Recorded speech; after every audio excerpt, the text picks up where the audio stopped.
How many times can the Skyfather betray before the heavens split apart? 1,000? 1,000,000? Enough to drown Olympus in its own thunder? Zeus is not a lover. He is a force. A storm that does not ask permission before it strikes. He takes what he wants, bends fate to his will, and leaves gods, mortals, and monsters in his wake, worshipping, weeping, or cursing his name. His conquests are not stories, they are warnings carved into time itself. You've heard whispers. The swan, the bull, the golden rain. Pretty tales smoothed by poets, polished for the weak-hearted. Lies. The truth is jagged. It cuts. It festers. Io, running for eternity, a prisoner in her own skin. Semele, reduced to cinders for loving him too much. Callisto, transformed, hunted, and hung among the stars like a forgotten afterthought. Hera's wrath? A shadow that lingers long after the betrayal, stretching its fingers toward innocent flesh. And yet, the world does not question him. Why? What power does Zeus hold over history itself? How does a god with a body count stretching across centuries keep his throne unshaken? How does a king who devours his lovers and burns their names into the bones of Olympus still wear a crown? You were never meant to ask these questions. But now that you have, you cannot stop. Zeus does not love. He does not seduce. He claims.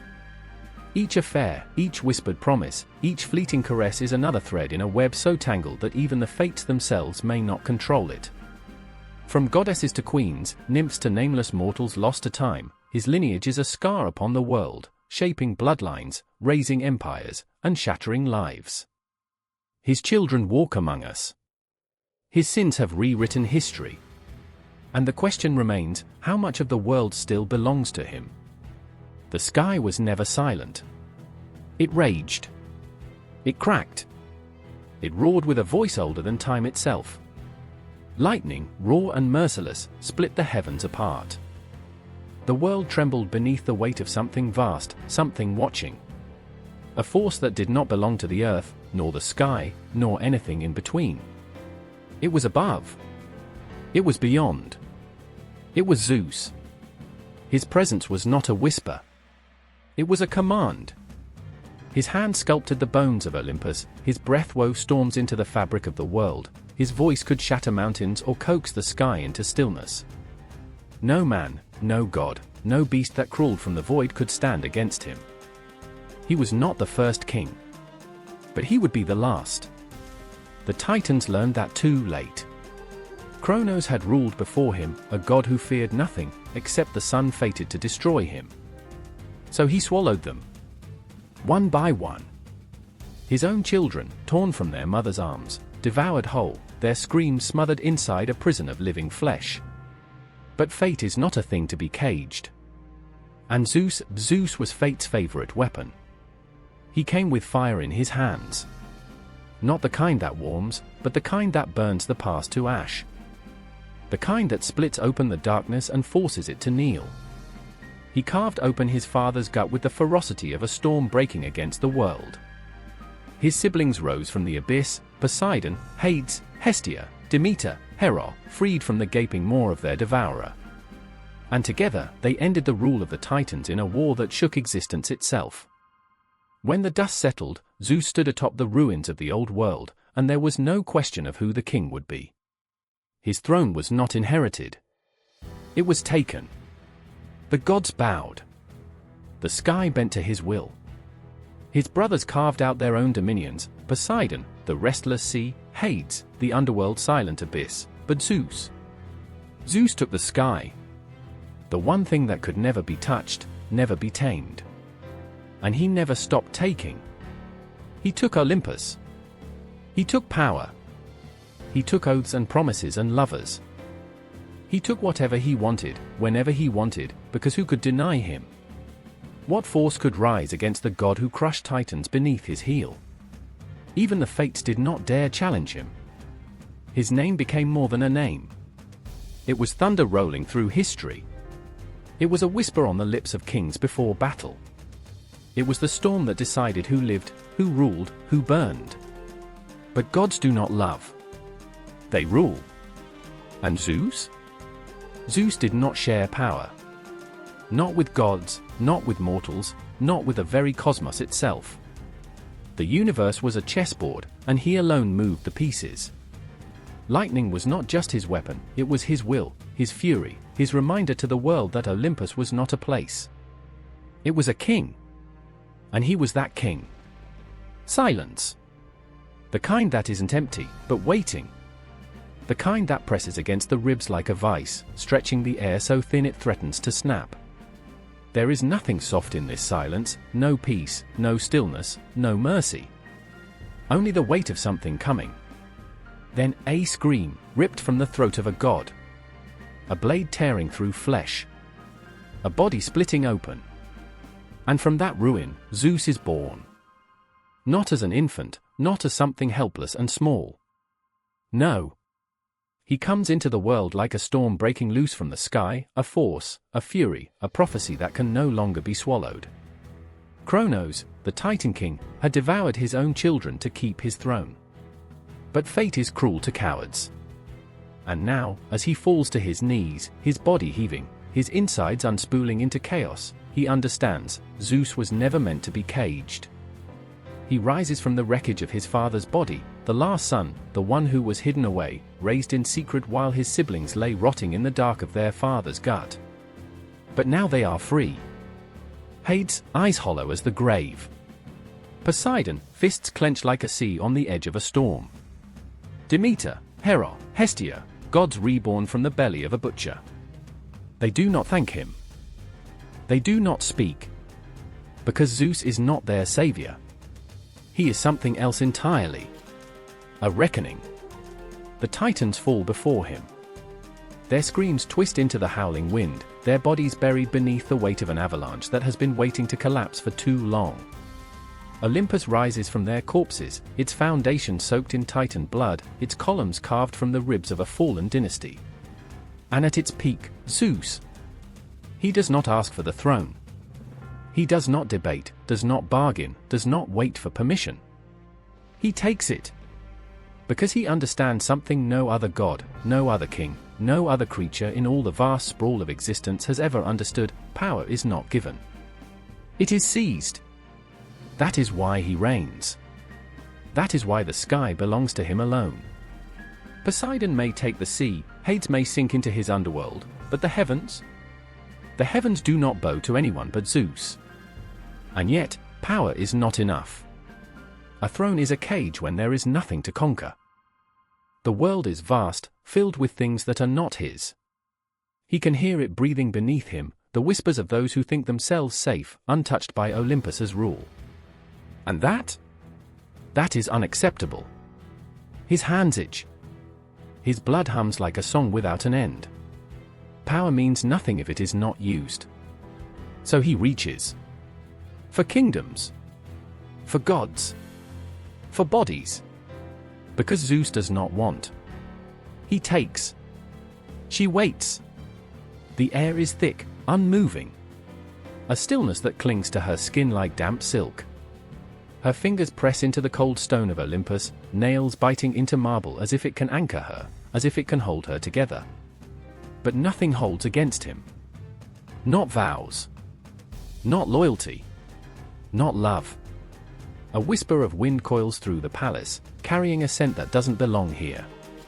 Honeysuckle. Earth. Something human. Hera closes her eyes.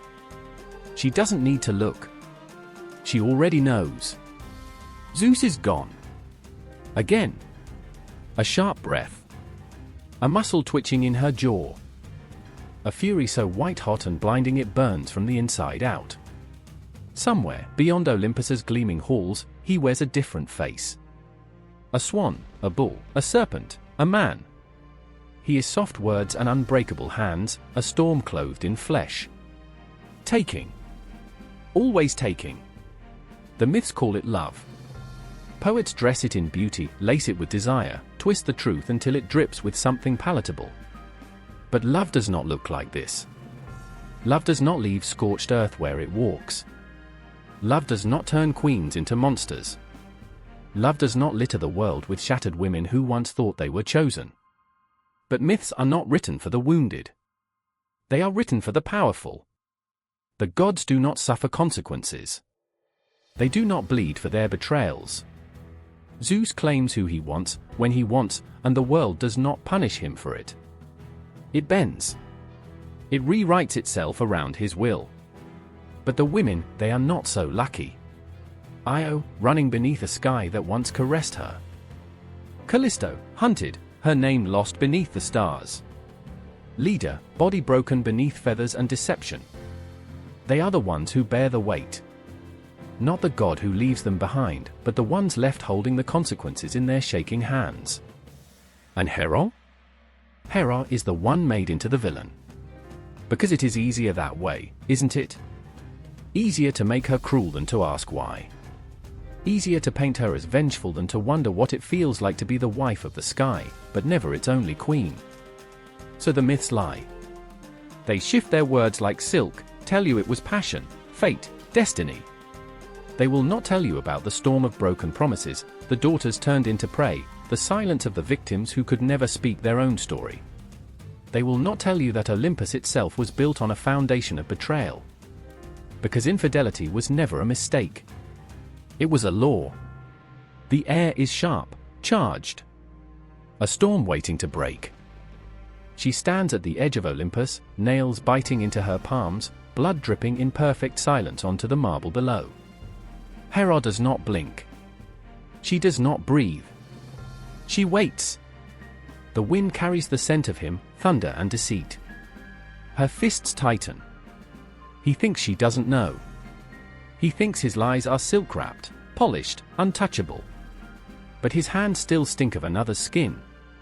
His lips, still wet with betrayal, will press against hers as if nothing has changed. But everything has changed. Hera has swallowed her rage before. Bitten it down until it festered, until it grew thorns inside her ribs. She has played the silent queen, the dutiful wife, the goddess with the ever-watchful eyes. But tonight? Tonight, she is not silent. He comes to her, smiling. Unashamed. Untouched. Because he is Zeus, and the world bends to him. Because he thinks his sins will wash away with a storm, that lightning can burn away guilt. That she will forgive. He touches her cheek. A mockery of tenderness. Her laughter is sharp enough to cut. Then she moves. It is not hesitation. It is not fury. It is execution. A wave of her hand, and the earth trembles beneath them. A curse twisting through her lips, and the skies open, not for him, but against him. Hera has played the fool for long enough. She has watched from the shadows while he devoured the world. Now the world will taste her wrath. She does not strike him. No, she strikes where it will hurt him most. His lovers.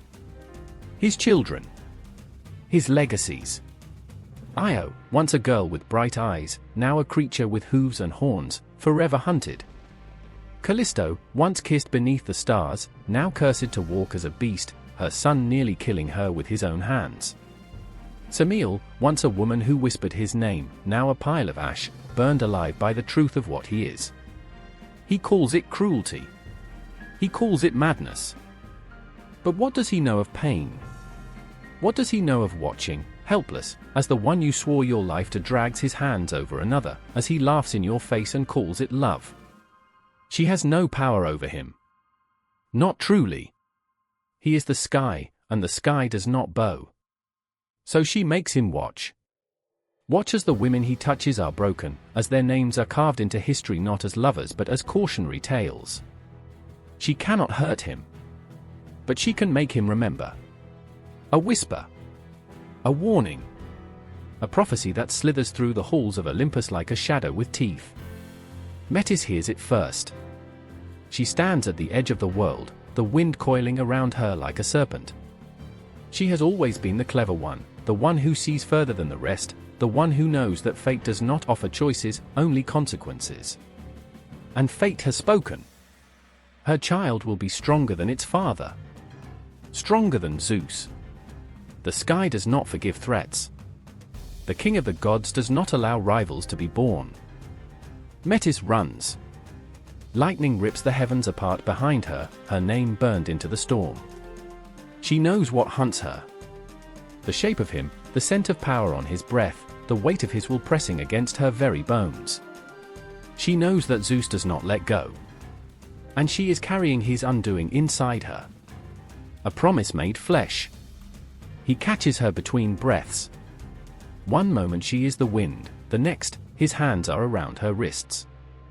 His voice is soft. Deceptive. You should not run from me. She does not answer. She only watches him, eyes like dark pools where secrets sink to the bottom. A god cannot kill his wife. Not this way. Not yet. So he chooses the only fate left to her. Metis, brilliant, sharp, unbreakable, disappears down his throat. She does not scream. She does not beg. She vanishes. Swallowed whole. Silence. The world breathes again. The storm fades. And Zeus stands alone. Victorious. His hands still tremble. He presses them against his stomach, where she is still there, where she is still alive. But no one can see her now. No one will hear her whisper prophecy in the dark. No one will know what he has done. The sky is safe. Or so he thinks. But Metis is not gone. She is inside him. A thought that will never quiet. A mind sharper than his own, pressing against the walls of his being, shaping him from the inside out. He swallowed her to erase her. Instead, he has given her the greatest throne of all, inside the head of a god. And she is not done. She is still growing. A slow ache begins in his skull. A flicker of something vast, something unstoppable, something that will tear its way into existence whether Zeus wants it to or not. The air is still. Too still. A silence that is not empty, but full, heavy with waiting, with the weight of something that cannot be undone. The mist stands at the edge of creation, her hands folded, her gaze locked on something unseen. She is not like the others. She does not burn with jealousy, does not quake with mortal frailty. She is the law that holds the universe together, the foundation beneath the chaos, the whisper in the dark that even gods must heed. And yet, even she is not beyond the reach of Zeus. He comes to her not as a conqueror, but as something worse, inevitability. His shadow swallows the light as he approaches. There is no need for words. There never is. She has seen it already, felt the weight of their union before it began. It is written into the fabric of existence, woven into the bones of the cosmos. The mist does not resist, because what would be the point? Even justice must yield to fate. Their union is not love. It is not lust. It is the forging of something ancient, something beyond the desires of gods and mortals alike. And from that union, they come. The fates. The first cry is not that of a child, but of something older than time itself. Clotho, spinning the thread of life with hands that tremble only once, at the moment of birth, when existence is at its most fragile. Lachesis, measuring the thread with eyes that do not blink, with fingers that do not waver. Anatropos, her shears sharp enough to cut the breath from a god's throat, waiting. Always waiting. Zeus watches them, but he does not touch. Even he knows better. Even he fears them. They do not speak. They do not need to. Their presence alone is enough to make the air turn thick, to make the sky press down like the weight of 1,000 unspoken prophecies. Zeus had sought to control the mist, to bind her to him in a union of order and power. But he has birthed the very thing he cannot escape. His own fate now lives outside of him. And it is watching. Then, the seasons arrive, softer in presence but no less immutable. Eunomia, standing with hands pressed against the sky, holding the world in balance. Dike, justice incarnate, with eyes that see through lies and pretense. Irene, calm in the storm, her presence like the first warmth of spring after a brutal winter. Zeus does not realize it yet, he has not taken a wife. He has taken a mirror. The mist does not belong to him. She never did. She belongs to the turning of the world, to the shifting of the heavens. And he will never control what she has birthed. The sky trembled. Not with thunder, but with something older. A silence so vast it swallowed breath, thought, time.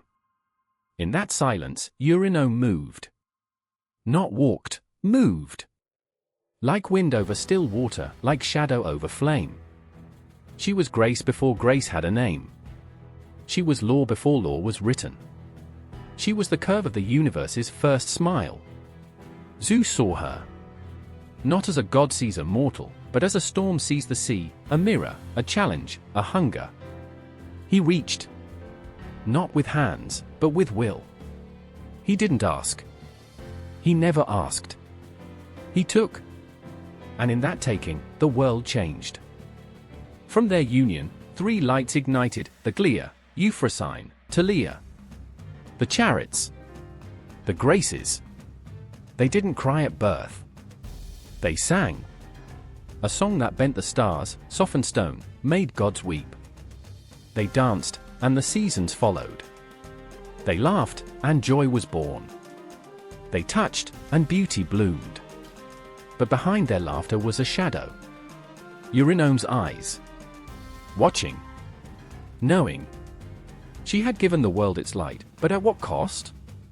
Zeus moved on, as he always did. Eurynome remained, her daughter's laughter echoing in her silence. The chariots danced. Not for mortals, but for memory. For the echo of a love that was never love. For a mother who gave everything and received nothing. Their dance was beauty. Their dance was sorrow. Their dance was truth. And in that dance, the world turned. Seasons shifted. Hearts opened. Tears fell. And somewhere, in the silence between notes, Eurynome watched. Waiting. Remembering. Knowing that even in the face of gods, grace endures. A hush blanketed the heavens, an eerie stillness that even the stars dared not disturb. In that silence, a whisper stirred, a name, ancient and potent, Mnemosyne. She, the embodiment of memory, stood at the precipice of time, her presence a testament to the power of remembrance. Zeus, the omnipotent ruler of Olympus, approached her not with thunderous might but with a reverence uncharacteristic of the god who had conquered titans. For 9 consecutive nights, he lay with Mnemosyne, not out of lust, but in pursuit of something more elusive, immortality through memory. Each union was a fusion of divine essence and eternal recollection, a deliberate act to birth forces that would transcend the gods themselves. From this sacred convergence emerged the 9 muses, ethereal beings who would become the wellspring of human creativity and knowledge. Calliope, the muse of epic poetry, whose voice could stir nations; Clio, the muse of history, recording the annals of time with unwavering precision; Erato, the muse of love poetry, whose verses ignited passions; Euterpe, the muse of music, whose melodies could soothe even the most tormented souls; Melpomene, the muse of tragedy, bringing catharsis through sorrow; Polyhymnia, the muse of hymns, channeling the divine through song; Terpsichore, the muse of dance, embodying grace in motion; Talia, the muse of comedy, offering relief through laughter; and Urania, the muse of astronomy, guiding eyes to the stars. These daughters of Zeus and Mnemosyne were not mere figments of divine fancy, they were the conduits through which mortals could touch the divine. In a world where gods often acted on whims, the muses provided a semblance of order, a bridge between the ephemeral and the eternal. They whispered inspiration into the ears of poets, guided the hands of artists, and illuminated the minds of philosophers. Yet, their existence was a paradox. Born from the union of a god known for his capriciousness and a titan embodying steadfast memory, the muses represented both the fleeting nature of inspiration and the enduring power of legacy. They were reminders that while the gods might reign supreme, it was through memory and art that mortals could achieve a form of immortality. In the grand tapestry of Greek mythology, the tale of Zeus and Mnemosyne stands apart, a narrative not of conquest or betrayal, but of creation and purpose. It is a testament to the belief that even amidst chaos, there exists a yearning for meaning, a desire to leave an indelible mark upon the world. Through the muses, that desire found its voice, echoing through the ages in every song sung, every story told, and every star charted. A scream tried to rise in her throat, but the silence swallowed it whole. The wind didn't move. The sun refused to rise. The stars above flickered like they, too, were afraid. And Leto, trembling, swollen, hunted, pressed her bare back against the bark of another tree that would not shelter her. Her skin, clammy and torn from brambles, clung to the trunk as if trying to disappear inside it. But nothing hid her. Nothing wanted her. The earth had turned its face away. Every land, every island, every crack of soil had heard the command, "Do not shelter her. Let her wander. Let her bleed. Let her break." Because Hera had spoken. The queen of the gods did not scream when she raged. She whispered. And in her whisper was a chill that turned oceans cruel and trees traitorous. For Leto, she reserved her worst curse, banishment from birth. No place would give her rest, not even for a moment. Not to breathe.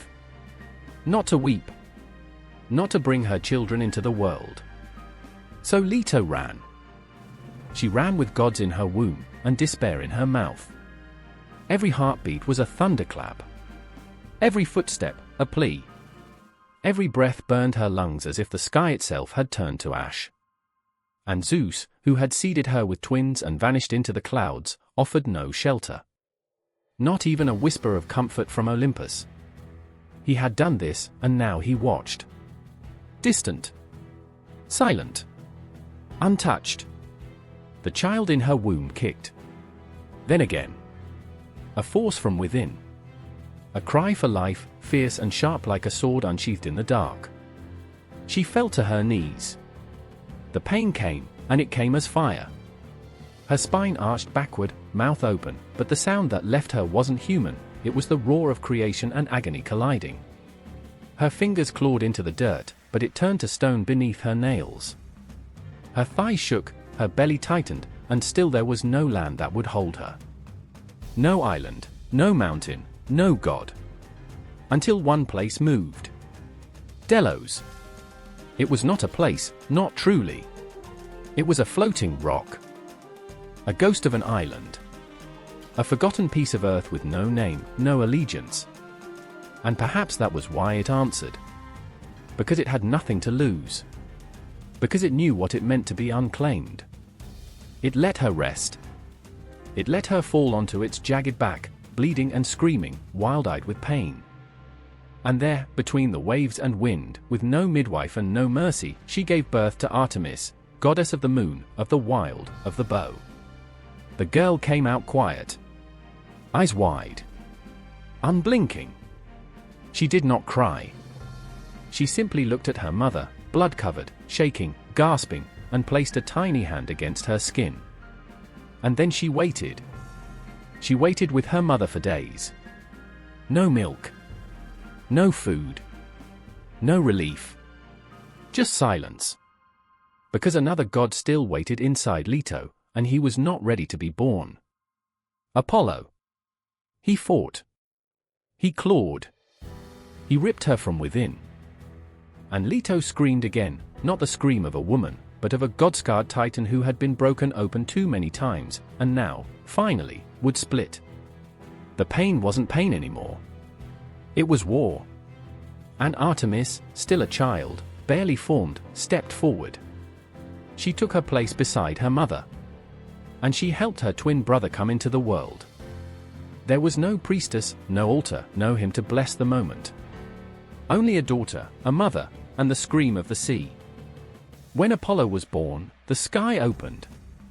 Light poured through the clouds like blood from a fresh wound. And the first sound he made wasn't a cry, it was music. It was melody and might. The kind of song that makes men weep without knowing why. The kind that makes wolves pause in the woods, ears trembling. The kind that wakes the dead.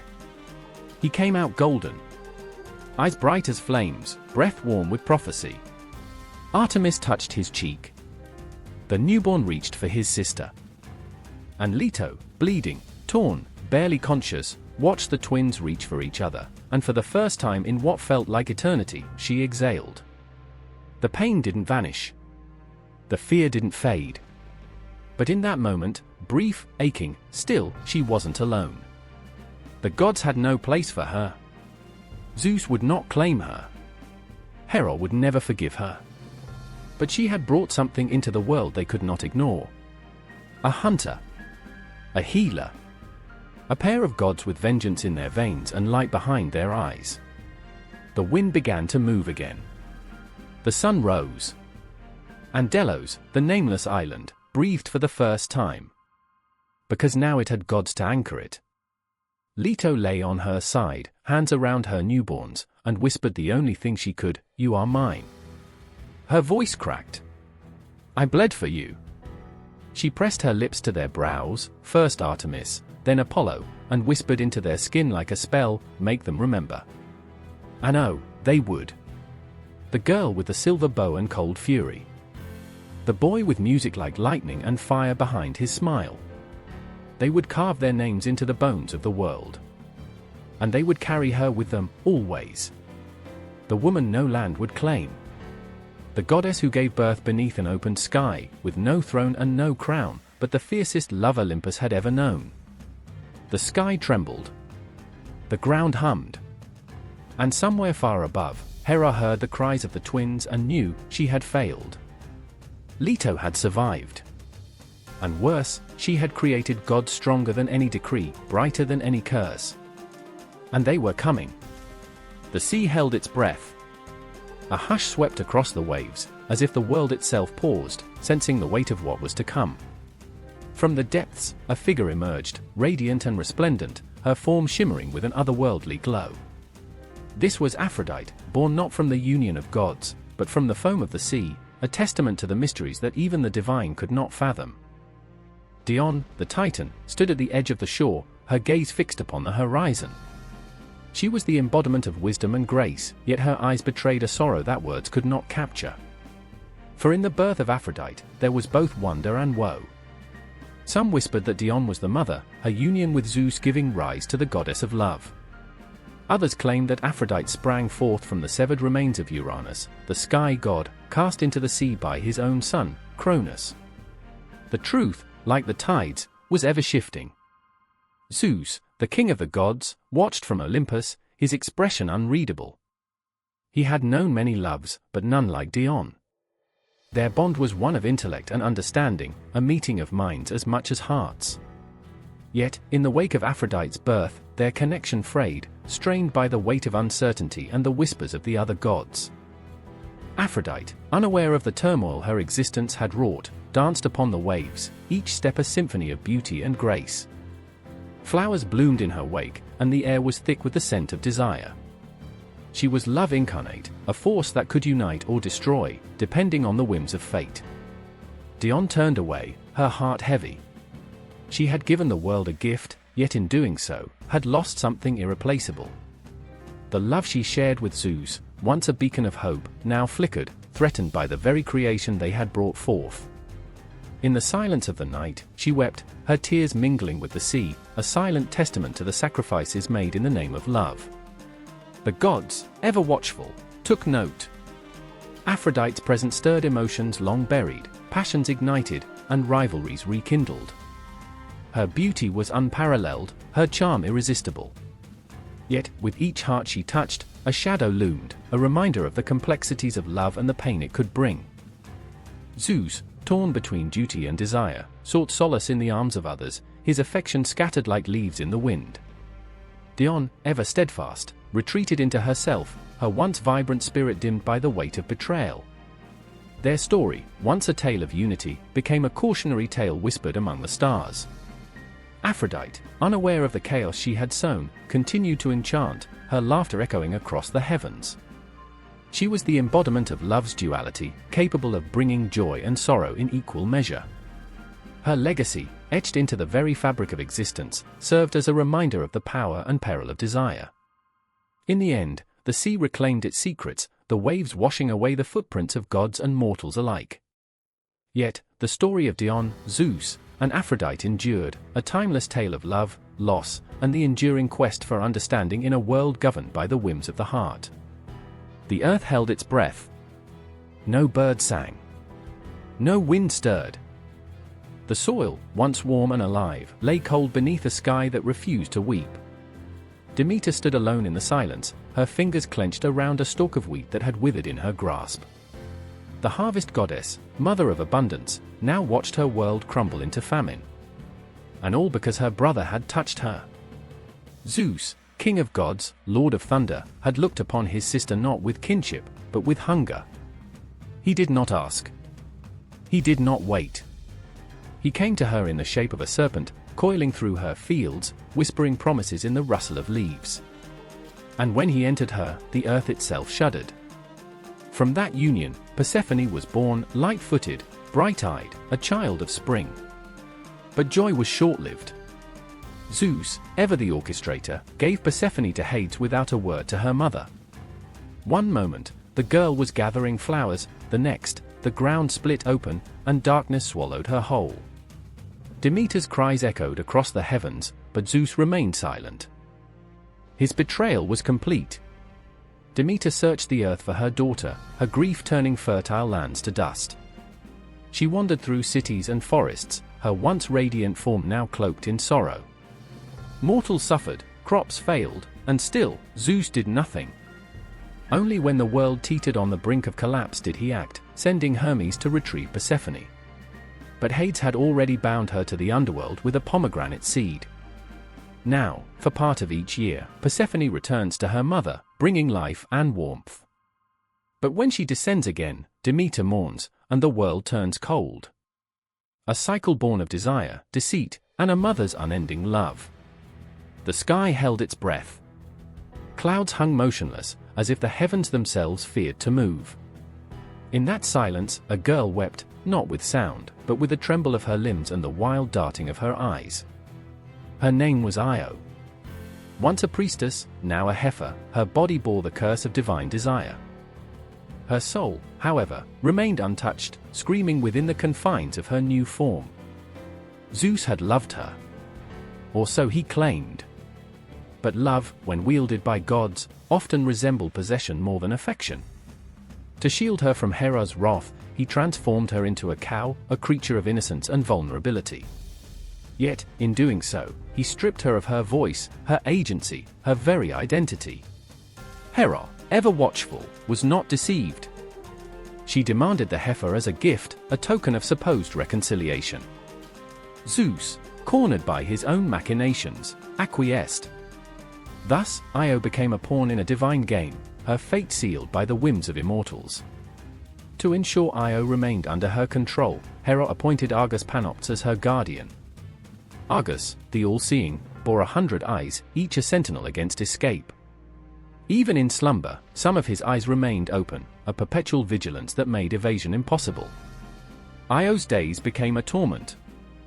Chained to a tree, she felt the weight of Argus' gaze, an oppressive force that crushed any hope of freedom.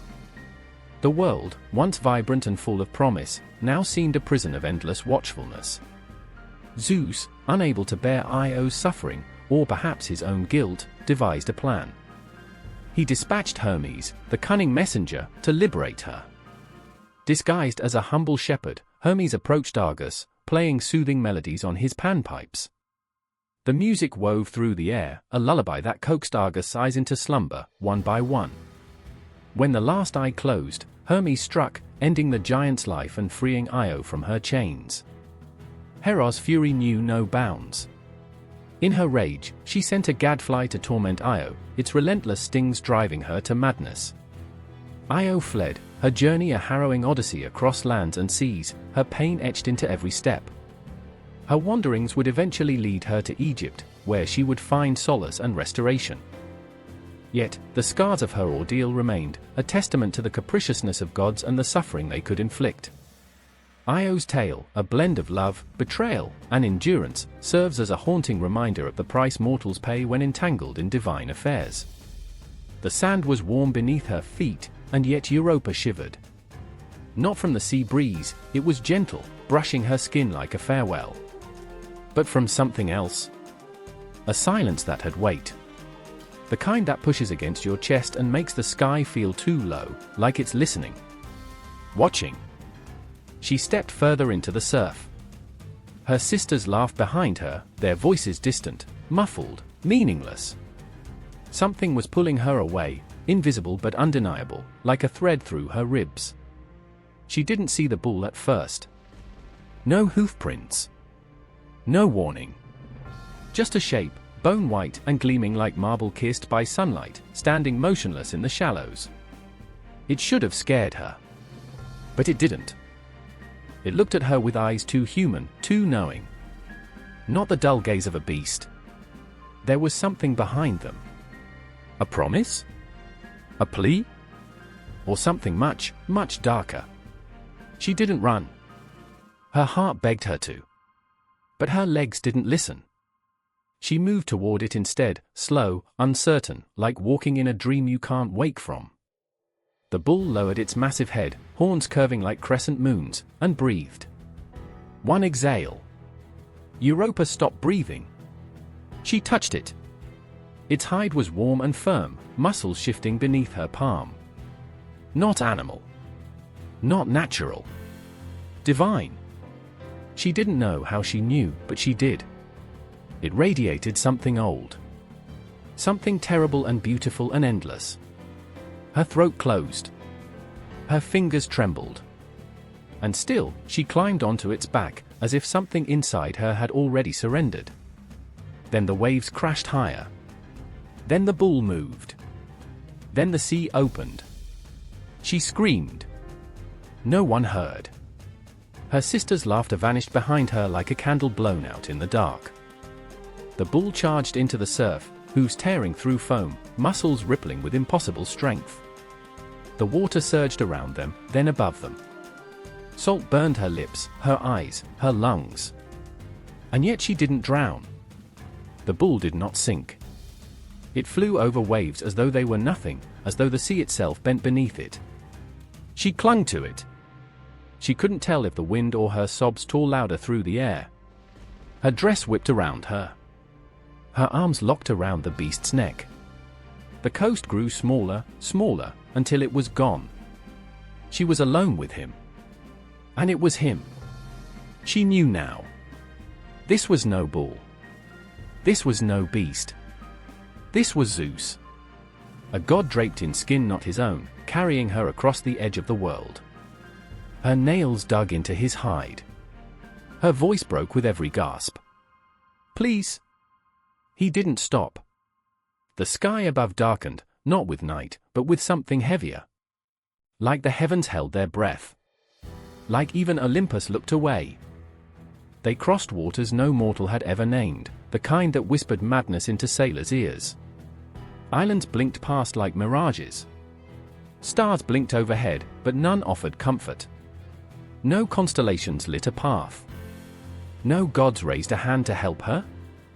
She was prey in a god's teeth, and no one dared intervene. Hours passed. Or days. Or centuries. Time broke. When the bull finally touched land again, it was silent. It wasn't triumph. It wasn't peace. It was the stillness before something shatters. Her legs gave out beneath her. The sand was sharp this time. Hot. Real. The bull stood over her, and then it was no longer a bull. A man now. Tall. Golden. Wreathed in the storm. Zeus. His eyes weren't kind. They weren't cruel. They were endless. She crawled back. Her lips cracked with salt. Why? The sky split with thunder. He didn't answer. He never answered. He touched her cheek, and her skin burned where his fingers passed. A god's affection is a violent thing. It does not ask permission. It does not weep. It does not apologize. The ground bloomed beneath her with flowers that should not grow there. Each one pulsed with unnatural color, a garden forced into bloom by divine will. He pressed her into it, wrapped her in that falseness, in that silence, and stole her name with his mouth. No temple walls. No rites. No sacred hymns to sanctify it. Only him, and her, and the brutal, holy silence. Europa didn't cry. She couldn't. He left her there when it was over. Not vanished, no. Zeus didn't vanish. He withdrew, like the tide, leaving ruin behind. She bled into the petals beneath her. The wind returned. The sea sighed. The bird sang again. But she was never a girl again. Not after that. She bore his sons, 3 of them. Children forged of fear and godfire. Their eyes held the weight of the sea that stole her. Their hands shaped kingdoms. From her body came lines of kings, legends, empires. From her pain came glory. And the land, he named it for her. Europa. As if that could wash it clean. As if dragging her name across maps could make it mean something beautiful. As if monuments and myths could outweigh the silence in her chest. She never went home again. Not because she couldn't. Because she was remade. And the world never saw her break. Only her crown. Her throne. Her legend. Not the girl on the beach. Not the scream swallowed by waves. Not the moment a bull looked at her, and she didn't run. The gods never weep. But sometimes, the earth trembles. And somewhere, under layers of stone and ash and centuries of stories, the flowers still grow. Still bloom red. Still whisper. The next name is waiting. The next girl. The next silence. The forest held its breath. Not a leaf stirred, not a bird dared sing. A silence so thick it pressed against the skin, as if the world itself recoiled from the scent of ash lingered in the air long before the flames. Not smoke. Not fire. Ash. As if something sacred had already burned before it began. Semele stood barefoot in the shadows of her father's palace, the cold marble kissing her soles. Her fingers trembled against the silk of her dress, not from the chill, but from the weight of what she knew, what she hoped. What she feared. She was pregnant with thunder. Every heartbeat inside her felt like a spark begging to become a storm. She had seen him in flashes, never fully. A man wrapped in gold, a god who spoke like music, touched like a flame. And when he whispered her name, the world stood still. Zeus. He never called himself that, not to her. He came in cloaks of secrecy, in laughter folded between kisses. But she knew. And she loved him. But love for gods is never soft. It cuts. It stings. It devours. Her sisters watched with thin smiles, honeyed voices laced with envy. Her mother flinched each time she touched her growing belly. Her father never looked her in the eye anymore. The palace halls echoed with things unspoken, louder than words, heavier than silence. And in the corners, behind veils of false concern, Hera stirred. The queen of gods did not scream. She didn't need to. Her vengeance was quieter. Sharper. She took the form of an old woman with sad eyes and kind hands, and she sat beside Semele with a gentle smile. "Do you trust him?" she asked, as if it were a mother's concern. "Do you trust the man who gives you no name, no truth? Who never shows his face?" Semele's throat dried. "He's divine," she said, and meant it. "I felt it. In his voice. His light. His love." "Then ask him," Hera whispered, stroking her hair. "If he is who you say he is, he will show you. Gods do not hide from the ones they love." That night, Semele pressed her palm against her belly and wept. Not out of doubt, but longing. She wanted to see him. To truly see him. Not through half-lit dreams or veiled shadows. She wanted his truth. She wanted to see a god. Zeus came with the scent of rain and heat. The walls of her chamber pulsed with his arrival. Her breath caught in her chest like a trapped bird. "Swear to me," she said. "By the river Styx. Swear you will grant me one wish." He didn't hesitate. "I want to see you," she whispered. "Your true form." His silence stretched too long. Her lips curled into something fragile. "You swore." And he had. The oath wrapped around him like chains. Not even the king of Olympus could break it. He stepped back. "No," he said softly. "You don't know what you're asking." But she did. She wanted truth, and truth came with a price. The first spark struck the ceiling. A single flicker. Then another. Then dozens. Heat swelled. The curtains curled inwards, burning before the fire touched them. The air screamed. He didn't roar into godhood. He bled into it, light flooding from his skin, golden veins cracking through flesh, his body unraveling into lightning. His eyes held stars, and his breath was thunder. The room couldn't hold him. The world couldn't hold him. Time shuddered in his presence. Samiel's scream wasn't fear. It was awe. Then agony. Her skin cracked first, like glass. Her eyes turned white with flame. Her hair lifted in the heat, burning mid-air. She reached for him, even as the fire took her fingers. She didn't run. She didn't beg. She burned loving him. Her heart burst open. And from the flames, from her ruined womb, the child fell. Dionysus. Zeus caught the boy in trembling hands, a god stripped bare, covered in ashes and grief. Samiel was gone, no bones, no smoke, not even a whisper. Just a memory scorched into eternity. But the child, half god, half mortal, still breathed. His cries pierced Olympus. Zeus did not cradle him like a father. He pressed the child into his thigh, tearing open his own flesh, hiding the infant inside his body. A second birth. A second agony. A secret. The god of madness and wine would be born from both love and destruction. And Hera smiled, far away. Not because she'd won, but because Samiel had dared to believe in tenderness from thunder. And thunder never comes without ruin. The world would remember Dionysus. But Samiel? She was just the girl who asked for truth, and got fire instead. The moon did not rise that night. The world held its breath as the stars blinked out one by one, swallowed by a silence so thick it pressed against the bones. Alcmene stood in the center of that silence, the cold marble floor beneath her feet pulsing like a heartbeat she did not recognize. Her hands trembled, though not from fear. Not entirely. She felt it, something was coming. Not footsteps. Not wind. Something older. Something clever enough to imitate a man, yet cruel enough to wear her husband's face. Amphitryon had returned from war. But this man who walked through her doors wore victory too perfectly.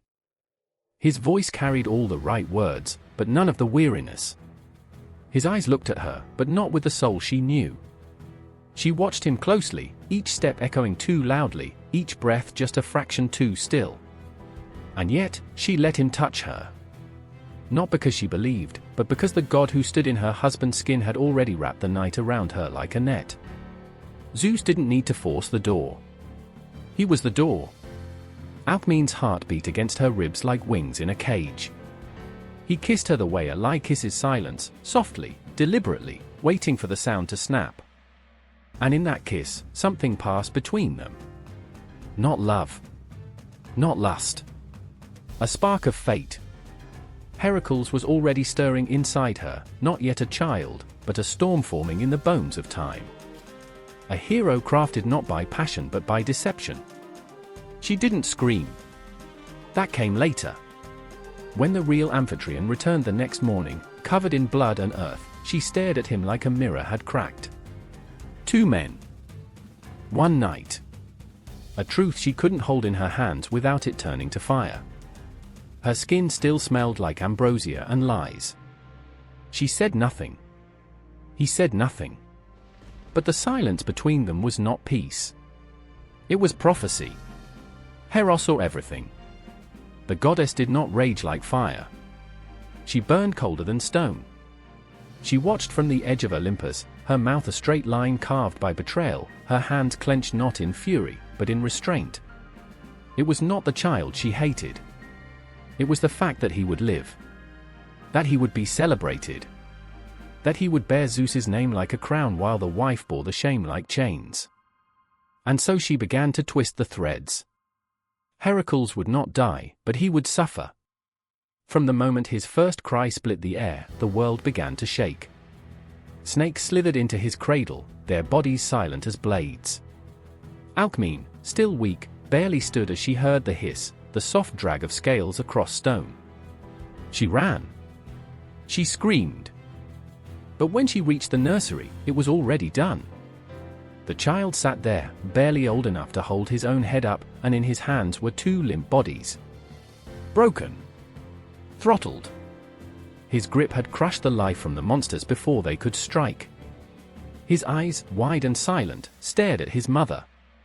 And she saw it, not innocence. Not confusion. Power. Her tears did not fall gently. They hit the ground like guilt. Zeus never returned. Not to her.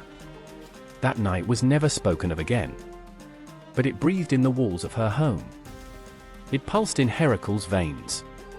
The child grew with the weight of expectation pressed into every breath. He laughed like thunder. Fought like wildfire. Loved like a man trying to outpace his shadow. And always, always, Hera hunted him. With madness. With beasts. With silence. Alcmene never called him a god. She called him her burden. Her son. Her atonement. Every time she saw him lift a lion's corpse over his head or strangle a hydra with bare hands, she remembered the god who wore her husband's skin. Every time the bard sang of his glory, she heard the silence before the stars went out. She loved him fiercely, but with a love knotted in sorrow. She could not hold him without remembering how he was made. Her arms wrapped around both child and curse. The night she gave birth, no midwife dared enter. The house was lit from within by something unnatural, an amber glow that pulsed like a heartbeat inside the walls. Some swore they saw the shadow of a bull pass across the moon. Others said they heard laughter, low and smooth, like honey over a blade. But Alcmene remembered only the pain. The ripping. The tearing. The sense that something divine and violent was forcing its way through her flesh into the world. She did not scream. Her voice had already been stolen. The midwives who touched the child said their hands burned for days. One would later go blind. Another would take a vow of silence. They all whispered the same thing: the child had eyes like storm clouds, and a grip that bruised the skin of gods. When Zeus looked down from Olympus, he smiled. Not because he loved. Because he had won. Again. He'd left her with nothing but a legend and the echo of his victory. He would never feel the fear of waking in the night to Heracles' cries. Never see the way Alcmene's fingers bled from washing blood out of the boys' tunics. Never know the cold sweat that came every time Hera's shadow passed too close.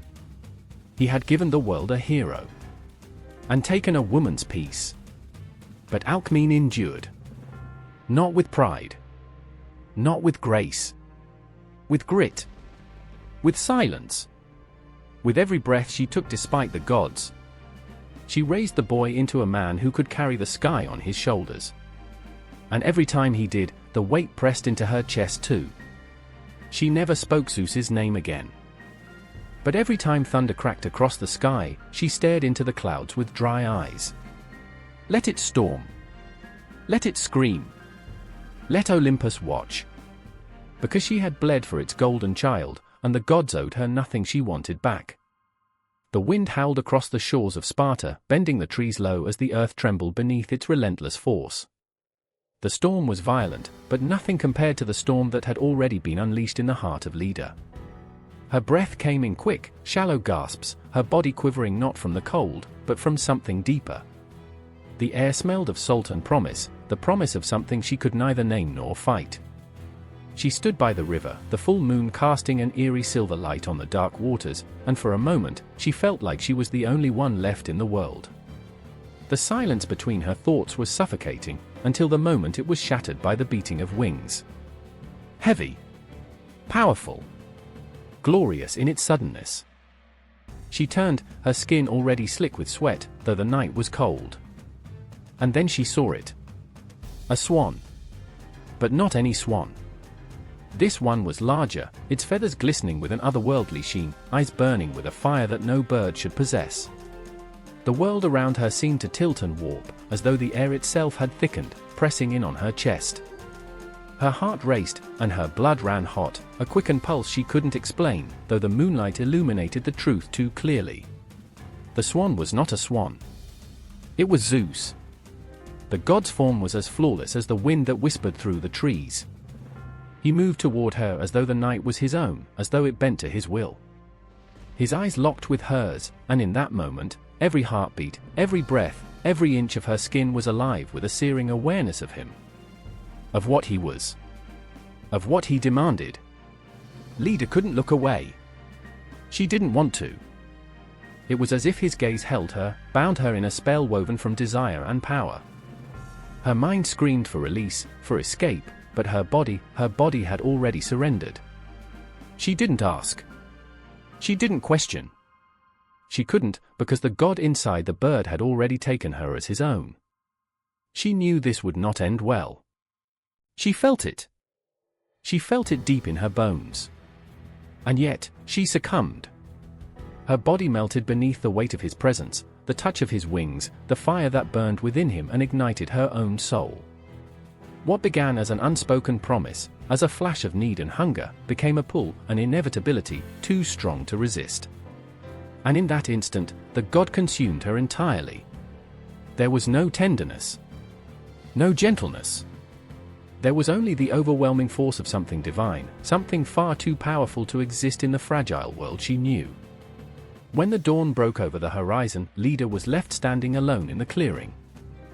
Her body, still aching, her mind a tangled mess of confusion and terror, grasped for reality. But the reality was slipping through her fingers, and as she looked down, she felt the heavy weight of something that would soon become a part of her forever.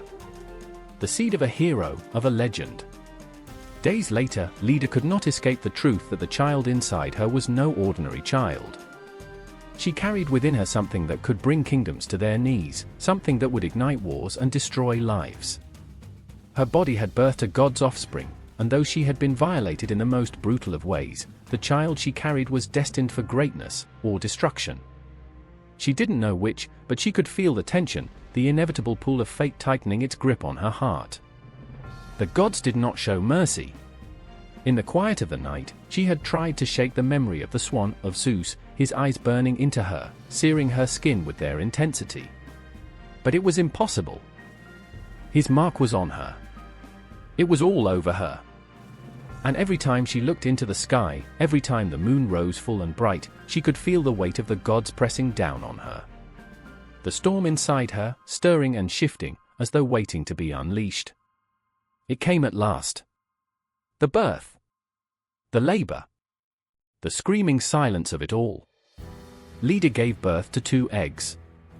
2 beings inside, 2 sons, each marked by their divine heritage. One born of her husband, Tyndareus, and the other, the child of the swan. The child of Zeus. The twins, Castor and Pollux, would grow to embody the tension of their very origins. But it was Helen, the daughter of Zeus, who would tear the world apart. The girl who would bring Troy to its knees. The girl whose beauty would spark a war that would stain the earth with blood for 10 long years. And no one would ever know if it was the gods or the fates who truly controlled the strings of the mortal world, for Helen was born not of love, but of manipulation, of desire, of power. Her face was said to launch 1,000 ships, but it was her heart, her choices, that would cost so much more. The price of her beauty was a war, the cost of her destiny was the burning of a city, the death of thousands, and the destruction of the lives of those who loved her and those who hated her. She would be a weapon, forged in the fires of divine seduction and mortal folly. She would love and betray, and the world would never forgive her for it. But Leda never stopped feeling the storm inside her, never stopped feeling the grip of Zeus's power tightening around her heart. And as the gods continued their game, Leda's silence was the price of their love, their lust.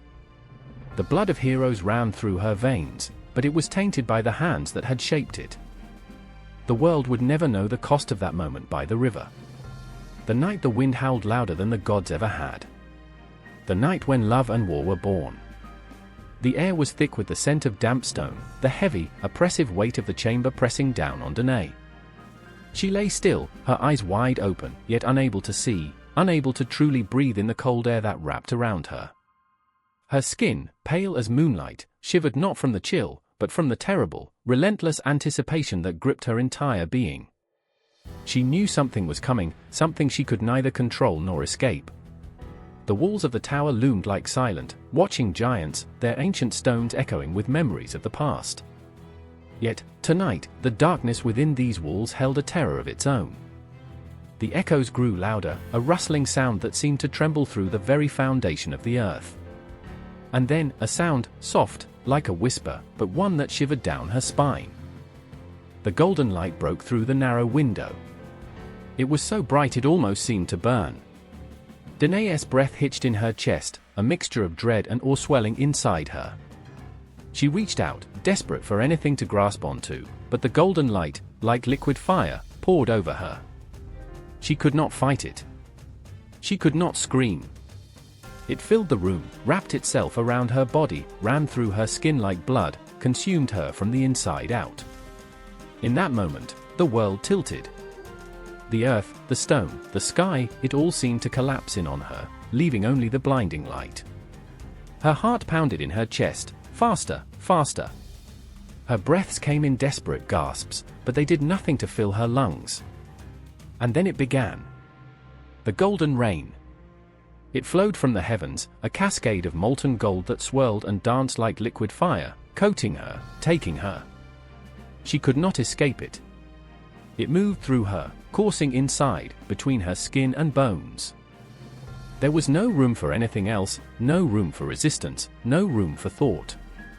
It was the touch of a god. And then, through the golden curtain, he was there. Zeus.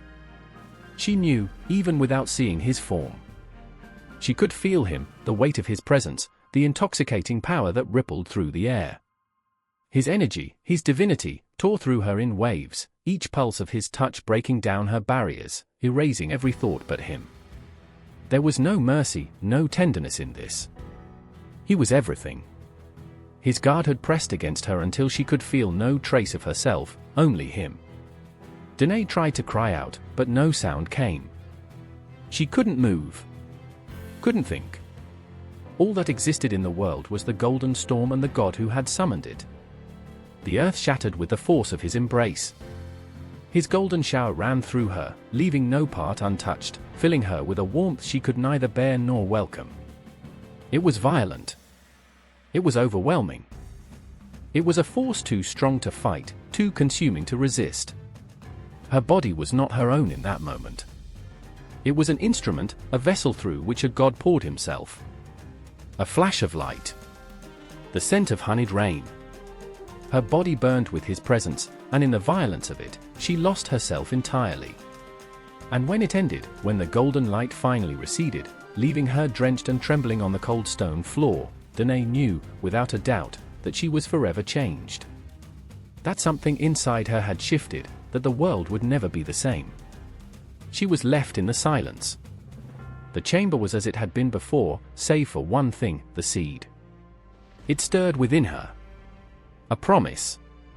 A power. And she felt the weight of it, growing, twisting beneath her skin. It would not be denied. It was a child. Her child. The child of Zeus. The days that followed were a blur of strange dreams, a haze of golden light that refused to leave her, no matter how hard she tried to escape it. But there was no escaping the truth, the child she carried was not of this world. And it was not meant for peace. It was meant for power. For greatness. It would grow into a hero, a monster, or something else entirely. But it would not be a mere mortal. In the solitude of her prison, Danae could only wait as the life inside her grew. She could only wonder what would come of it. What would come of him? Perseus. The name echoed in her thoughts, whispered by the gods themselves. Her son, the son of a god. The world outside moved on. Time passed. But the mark of Zeus, the burn of his touch, remained with Danae. It haunted her every moment. She would never be free of it. She would never be free of him. And when Perseus was born, when he finally emerged from her body, a hero forged in the fire of a god's lust, the world would tremble. His legacy would be carved in blood, his name sung in the halls of Olympus and whispered in the winds of distant lands. But Danae would always remember that moment. The moment the world had changed. The moment Zeus had taken her, broken her, and left behind the seeds of fate. Her sun would rise, but she would always carry the weight of that golden shower, the price of divine love. A price she would never be able to escape. The gods had no mercy. The air was thick with the scent of salt, the sea lapping relentlessly against the rocky shore below. Aegina stood alone on the cliff, her body shivering despite the heat of the midday sun. Her breath came in shallow gasps, as though the very air itself were too heavy, too thick to inhale. There was something in the world today, something dark, that pressed against her chest. She could feel it, like an omen, a weight she could not escape. She had felt his gaze before, watching her from afar, but today it was different. There was no escaping it. His eyes, those eyes of a god, were upon her now, his presence filled the very air, wrapped around her like a chain, pulling her closer. Her pulse quickened, each heartbeat a drum echoing in the pit of her stomach. And then he was there. Zeus. The air shuddered with his arrival, and with it, the thunder that was both his warning and his invitation. His form, majestic, fierce, and undeniably divine, emerged before her, his presence burning through the earth, through the very fabric of reality itself. His eyes were molten gold, glowing with power, with hunger. She knew, deep in her bones, what he wanted. What he always took. And despite the terror that clawed at her, she knew there was no way to stop it. He was a god. He could do as he wished. His voice, when it came, was a rumble that shook the very cliffs beneath them. I have come for you, Aegina. No choice. No resistance. His words were a command, a declaration, and she was nothing but a pawn beneath his gaze. Fear pooled in her stomach like acid. She opened her mouth, but no words came. How could she speak? How could she defy him when the very air itself was suffocating her? He took a step toward her, and with that movement, the sea seemed to fall silent, the wind holding its breath. The transformation was quick, seamless, his godly form shimmering, his shape shifting, flowing into that of a mighty, graceful eagle. His wings unfurled with an almost deafening snap, and in an instant, the beast took flight, the sky parting before him like a path forged by thunder. She could not flee. She could only wait. The moment was upon her. And she felt him, his power, his divine force, descend upon her like the weight of the heavens themselves. The eagle's talons, sharp as lightning, wrapped around her, lifting her from the earth. She screamed, the sound lost in the wind, but there was no escape from his grip. His touch was everywhere, consuming, overwhelming. And in his grasp, she was nothing more than a trembling, fragile thing. When the eagle landed, when her feet were finally returned to the earth, Aegina's heart stuttered. She had been brought to the god's realm. To an island where even the wind itself seemed to hold its breath. Her body, still trembling, was silent now, every nerve alive with terror. But the terror faded as his hands, impossibly tender for such a violent presence, reached for her. She could do nothing but look up at him, knowing that even her defiance would mean nothing. Zeus was not known for mercy. And yet, he kissed her, tender, almost gentle.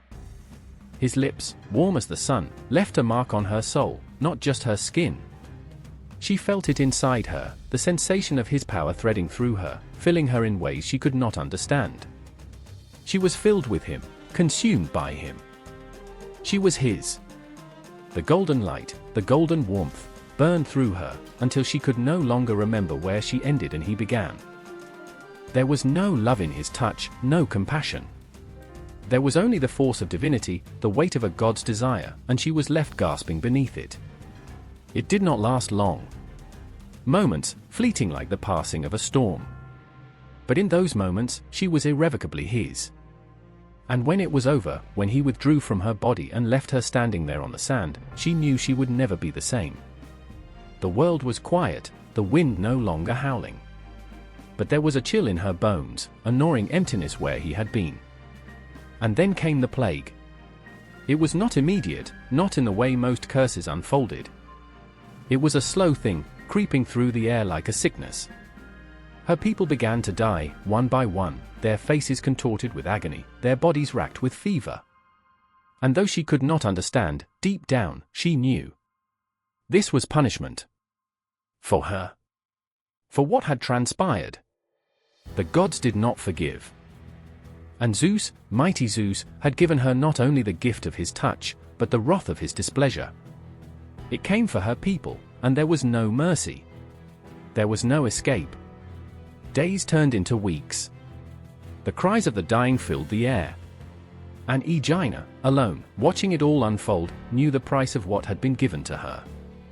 The price of a god's love, or perhaps, of his cruel desire. But through it all, through the death and the grief, she felt something stir within her. Something that burned as bright as the wrath of Zeus. She was carrying it, his legacy. His child. And that child, Icus, would rise, born from the union of a mortal woman and a god, shaped by the divine blood that ran through his veins. He would be a king, a ruler, a legacy that would echo through the halls of Greek history. A hero forged from the very fire of Olympus. But she, Aegina, would always remember the price. The golden eagle, the wrath of the gods, and the curse that followed. She would remember the plague and the suffering.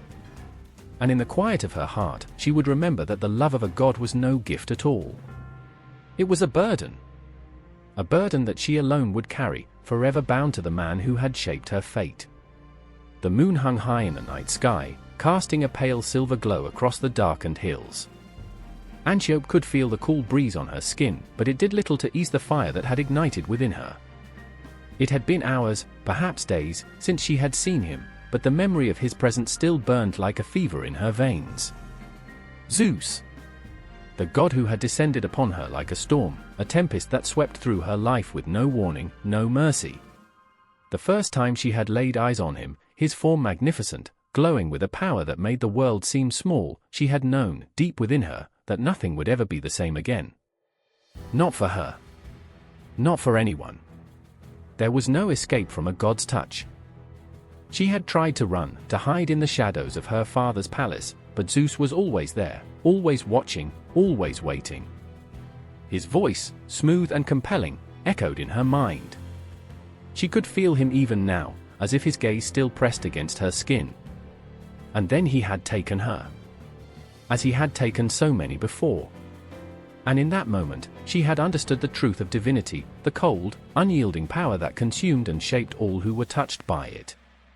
The passion had been intense, overpowering, and for a fleeting moment, she had been consumed by it, swept away like a leaf in the wind.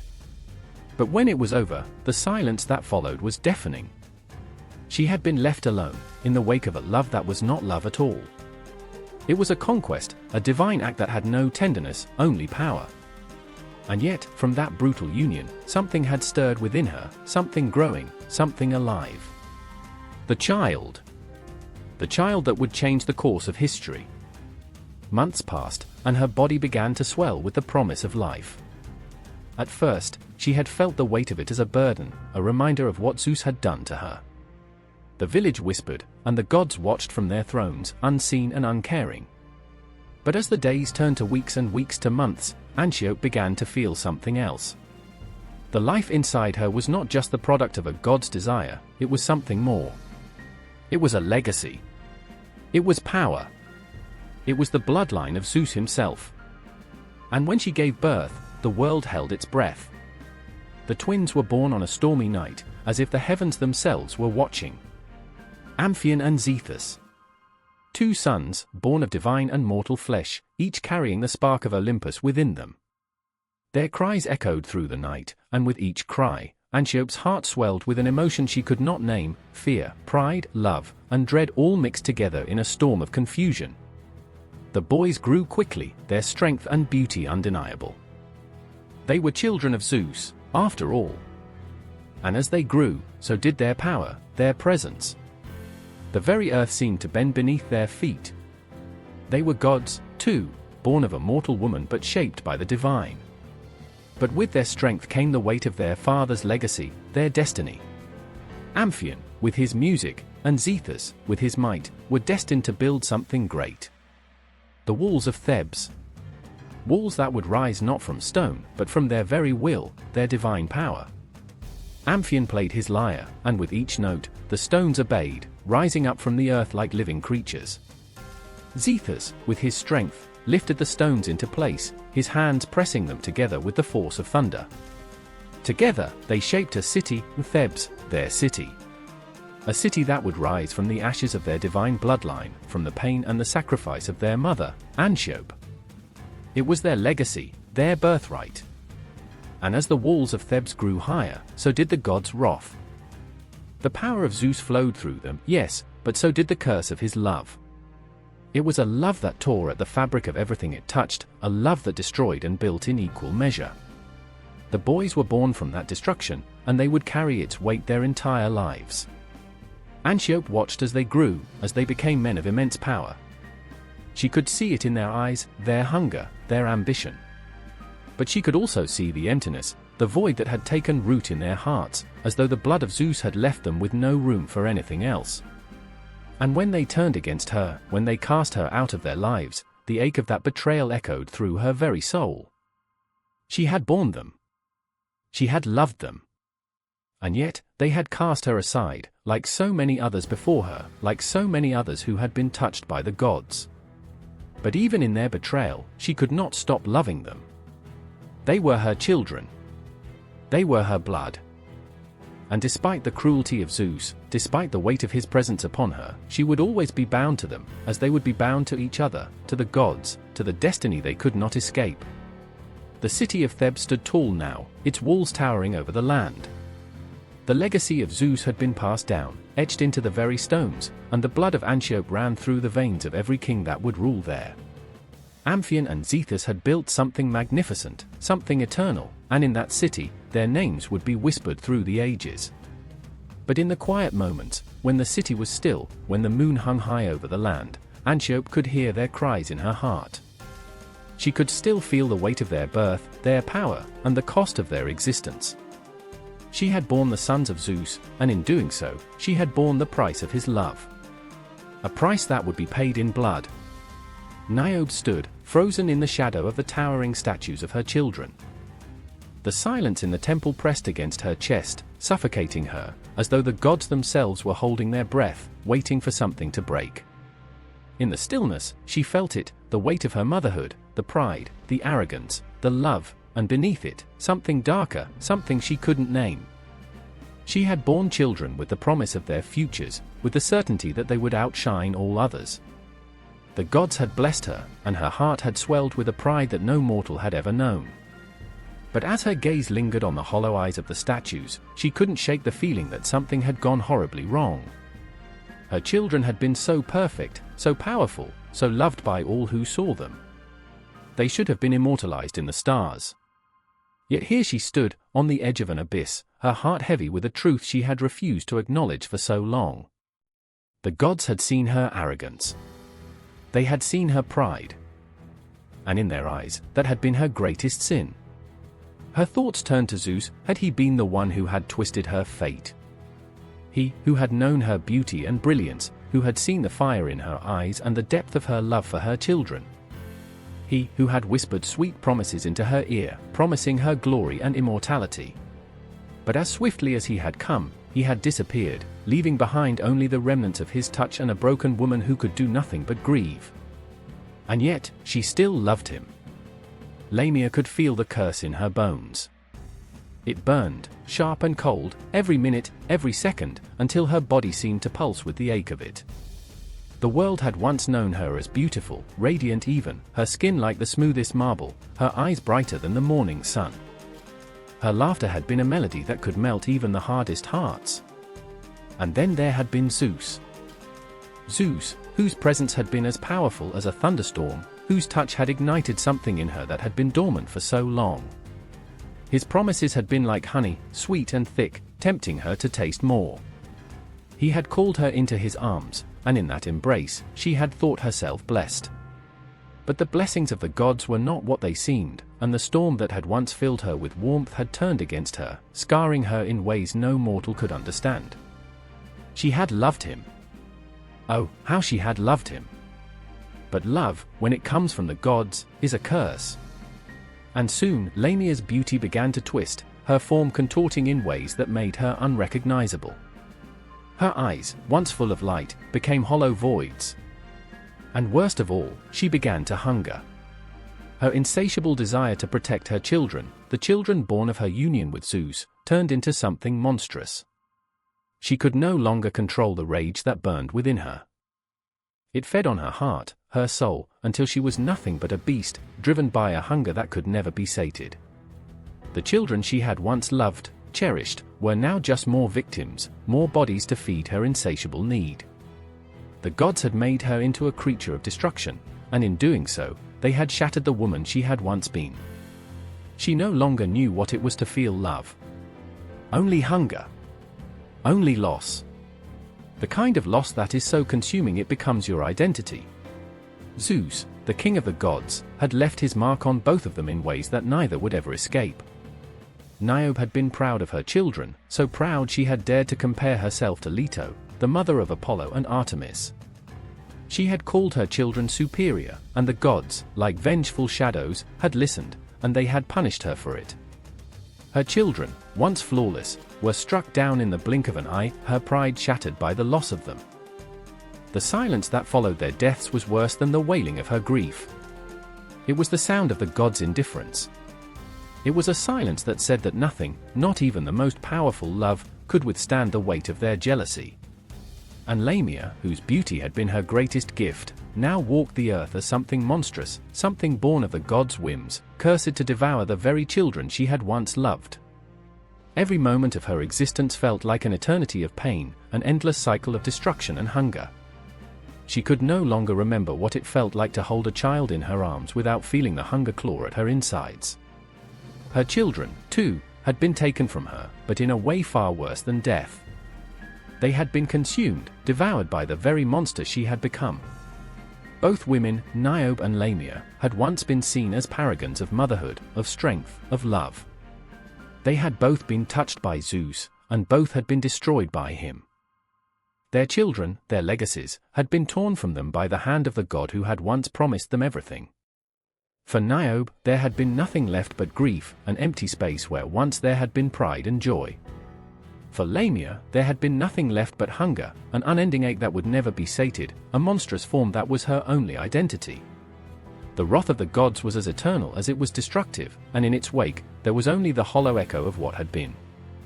The love they had given, the promise they had once seen in their children's eyes, gone. The gods had taken it all, and left behind only broken women, their hearts now as monstrous as the curses that bound them. In the silence of the night, both Niobe and Lamia stood, two mothers shaped by love and lost to it, trapped forever in the storm that Zeus had wrought. The night was dark, but the stars above Taygete were burning with a quiet fury. She stood, her breath shallow in the cool air, her hands trembling against the weight of what she knew was coming. The silence around her was so thick that even the whisper of the wind felt like an intrusion. A single step would break it. Her heart pounded, her thoughts frenzied as she tried to hold onto something, anything, to ground herself. It was impossible. She was about to be swallowed whole by something larger than herself, something that would change her forever. The gods, with their eternal hunger, never gave anything without taking everything in return. Zeus had come to her like a storm, with the fury of thunder in his gaze and the promise of a future she could never have imagined. He had taken her body, but more than that, he had taken something from her soul.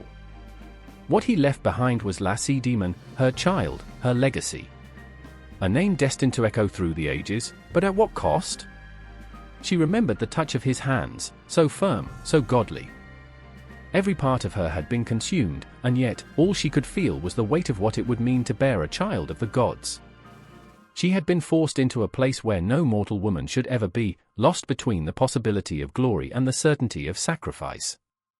What had been promised to her had been broken, leaving her with only the cold reality of motherhood, a motherhood that carried with it the blood of gods and kings. And then, as quickly as he had come, Zeus was gone. His absence was even more suffocating than his presence.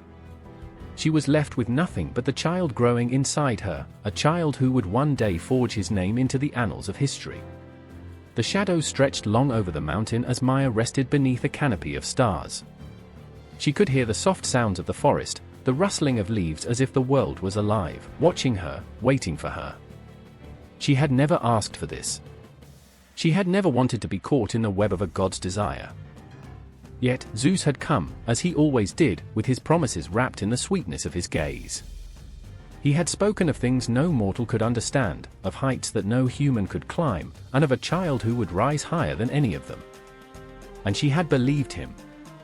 In the quiet stillness of the night, she could still feel the echo of his touch, the weight of it on her skin, marking her, claiming her, turning her into something she could not recognize. The warmth of him had burned her, and now, in the aftermath, there was nothing but the void he had left in her heart. She had been nothing more than a vessel, a place for his seed to take root. And now she carried the child, Hermes, the swift messenger, the trickster, the one who would never stay in one place, the one who would be both untouchable and untamable.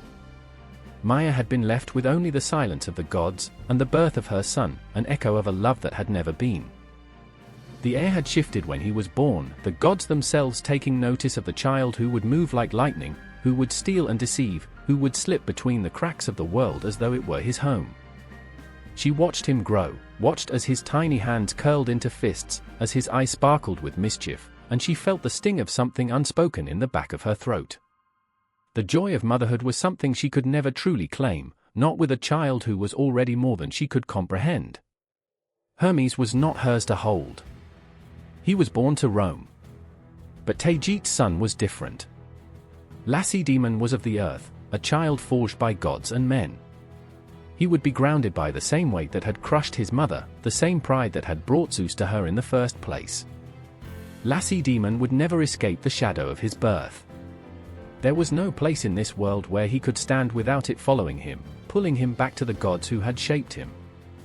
As she watched him grow, watched him become a man with strength in his bones and a fire in his heart, Taygit felt the same tightening in her chest.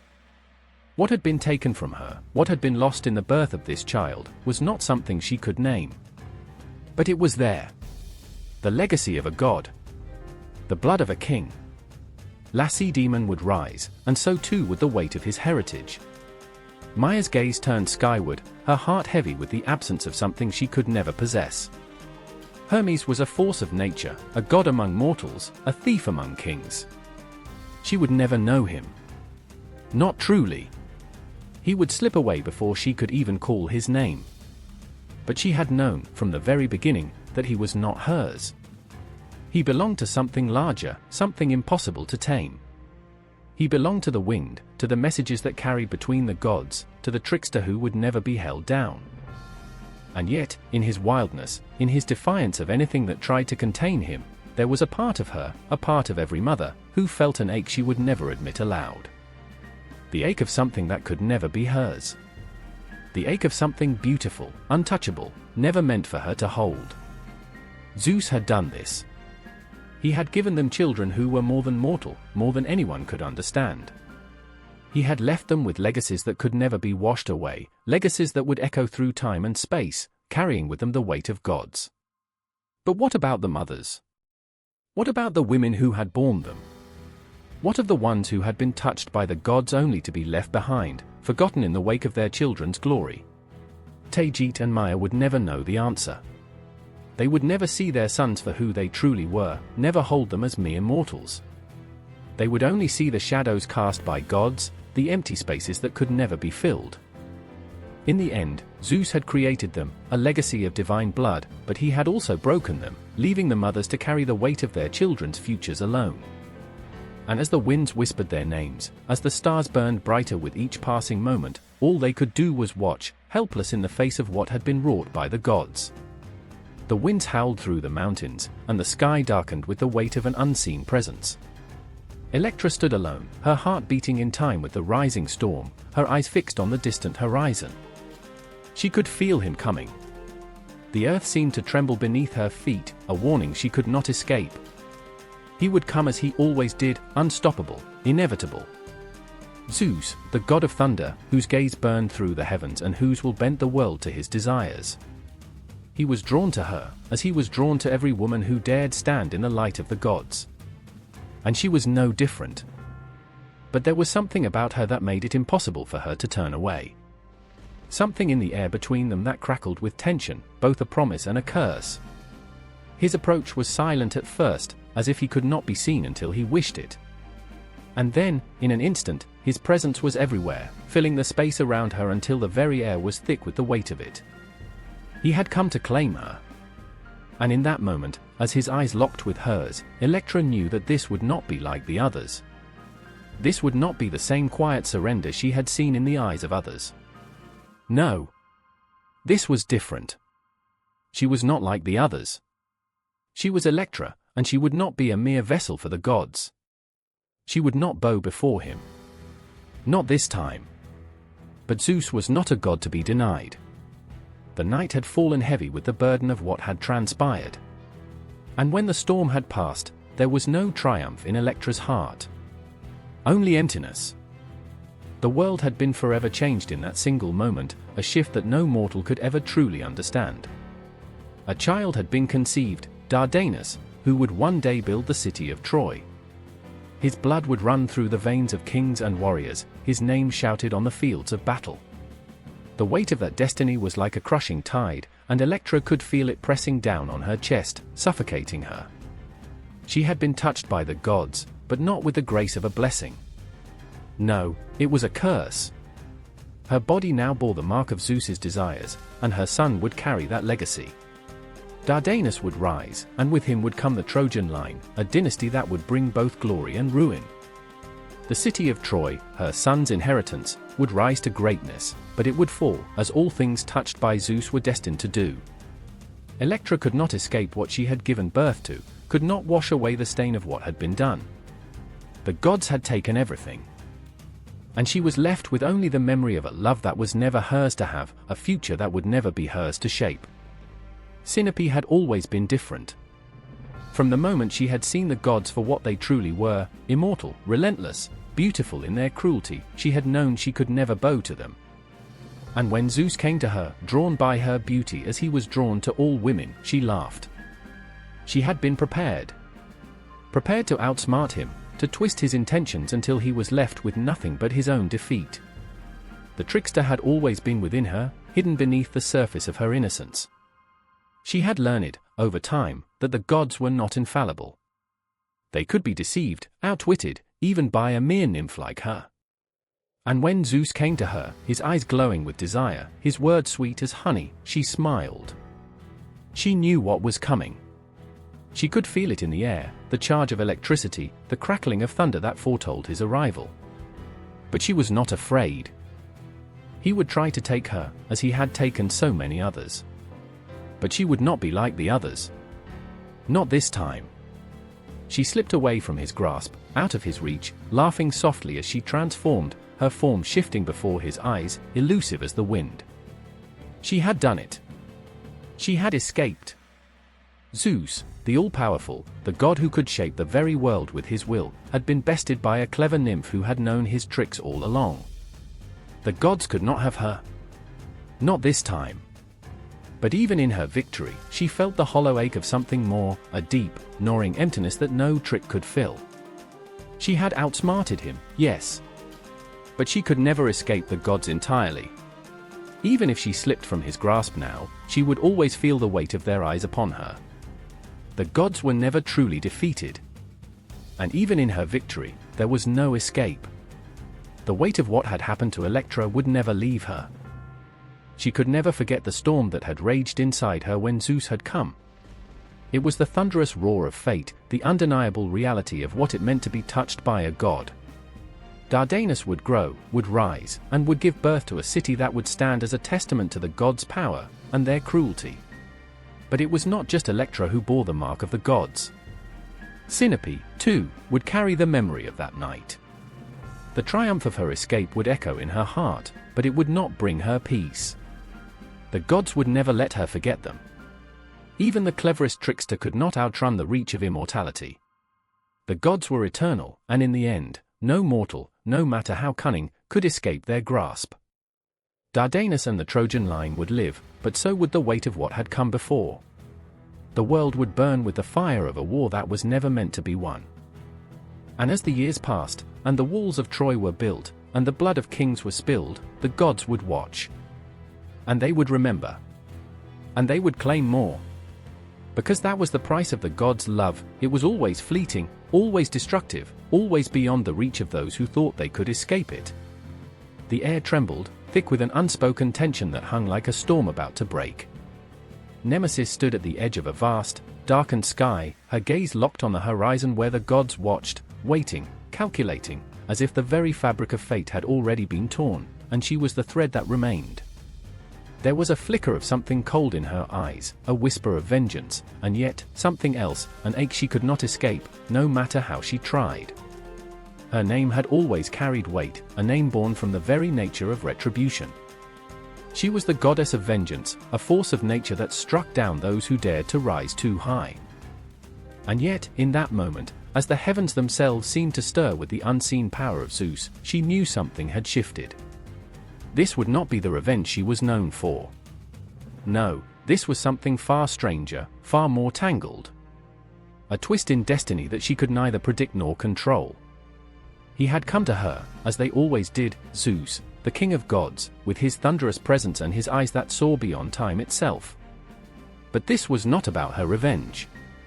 No, it was about something else entirely. His hand had reached out, touching her with that divine, irresistible pull. And from that union, something had been born that could never have been foretold. A child, but not just any child. It was a divine egg, a vessel of destiny, cracked open and ready to reveal something more than just the birth of a mortal. It was Helen. The beauty that would launch 1,000 ships, the face that would break the hearts of kings and lay entire cities to waste. But how could this be? How could a woman born of vengeance, of divine wrath, bring forth such a being? The gods themselves were laughing at the irony, or perhaps they were simply watching as the threads of fate were pulled tighter. Helen, the child who would be cursed and blessed by her own beauty, born not of love or desire but of a strange twist of divine will. A birth crafted in darkness, and yet destined to shine brighter than any star. Nemesis could feel the weight of it in her bones, the burden of what she had brought forth, of what she had unknowingly been a part of. Her own hands, stained by the endless cycles of vengeance, were now part of something far greater, something that would spiral beyond even her control. And as she gazed upon the child that would soon grow into a woman capable of toppling empires, she realized there was nothing she could do to stop it. The world had already been set in motion. And then there was Talia. The air around her was lighter, filled with laughter and the music of joy. A strange contrast to the cold heaviness of Nemesis's fate. Talia had always been the goddess of comedy, her laughter a balm to the tortured souls of the world. But what was more peculiar than a muse for laughter was the secret that now festered beneath her light-hearted exterior. A child, a creation born from a night of wild abandon, something unexpected, something that would forever change her.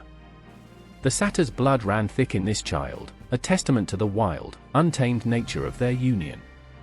A union that should have been nothing more than a fleeting moment, a laugh shared between gods. But it had been more than that. The child, half god, half satyr, was a creature of contradiction. What had been conceived in laughter had turned into something far darker than Talia could have imagined. She had not known what to expect when she looked into the eyes of her child. His laughter, like hers, was infectious, but it also carried with it a strange and unsettling quality, as if the world itself was laughing at something far more sinister. The child of a satyr, the product of a momentary lapse in judgment, was not just a source of joy, he was a reminder of the chaos that could emerge when gods were left to their whims. Talia's heart ached as she watched him grow. He was beautiful in his own way, with eyes that glinted like the stars but a soul that seemed to carry the weight of something far heavier. His laughter, once innocent, had begun to take on a darker edge, and Talia could not escape the realization that the child she had brought into this world would carry the same irrepressible, chaotic energy that had first sparked his existence. It was not just the blood of the satyr that made him dangerous, it was the wildness within him, the untamed spirit that could not be controlled. And as the world spun, Talia knew that her child's path would be one of unrelenting chaos, a path that would leave behind laughter and destruction in equal measure. Zeus had left his mark upon them both, though in ways neither Nemesis nor Talia had ever expected. For Nemesis, it was the birth of a woman who would be both a curse and a blessing to all who gazed upon her. Helen, the most beautiful, the most devastating force to ever walk the earth. Her birth, a twist of divine will, had been crafted in the heavens and would ripple down through the ages, igniting wars and bringing entire kingdoms to their knees. For Talia, it was the birth of a creature who embodied the duality of existence, half god, half satyr, a being who could never truly fit into either world. His laughter would echo through the halls of Olympus, but it would always carry the shadow of something darker. A satyr's blood, untamed and uncontrollable, had left its mark on him, making him both a source of joy and a harbinger of chaos. And the weight of it all hung heavy on both goddesses, whose lives had been forever changed by the touch of Zeus's will. Neither Nemesis nor Talia could ever return to the lives they had known before. They were marked, bound by the strange, twisted gifts the King of Gods had left them. The future they had unknowingly shaped was already spinning out of control, and there was nothing either of them could do to stop it. The gods had played their hand, and in the wake of their actions, the world would never be the same. The sky broke open in silence. No thunder. No roar. Just a crack, sharp, blinding, absolute. It was as if the world itself had flinched. Somewhere in the wilderness, Dia lay on the cold earth, her hands trembling against wet soil, her breath caught in the tight space between rage and awe. The wind, usually soft in this hour, screamed through the trees like a warning too late to be heeded. She had not called for him. She had never dared. But he came anyway. The shape of a stallion, black as midnight with eyes that burned like the edge of a forge, galloped through the smoke of clouds that weren't there a moment ago. Zeus. Relentless. Cunning. The god who would not be denied. Dia's body knew the truth before her voice could speak it. Her limbs failed her, not from fear but from something heavier. Something she didn't yet understand. That this was no ordinary possession. That this was the kind of moment stories feared to tell. When the horse leapt through her, when time tore open and something inside her changed, she did not scream. She couldn't. Her throat locked, her spine froze. All she could do was feel it, every brutal heartbeat of power pushing its way into her life, every pulse forging a future she had never wanted. The child that grew in her belly was not mortal. She knew it before she knew his name. Pirithous. The boy whose bones would carry fire. The one who would one day walk beside Theseus, who would steal Persephone from the underworld and laugh in the face of gods. The boy who would tear open the threads of fate with the same audacity as his father. But as her stomach swelled, Dia did not feel pride. She felt dread. The boy kicked like a war drum inside her, always too early, always too strong. Her body bent to him as if he was already a king. She whispered lullabies not to calm him, but to convince herself that he was only a child. Not an omen. Every night, the sound of hooves echoed in her sleep. And every morning, she woke to bruises she couldn't explain. Her husband Ixion knew. Of course he knew.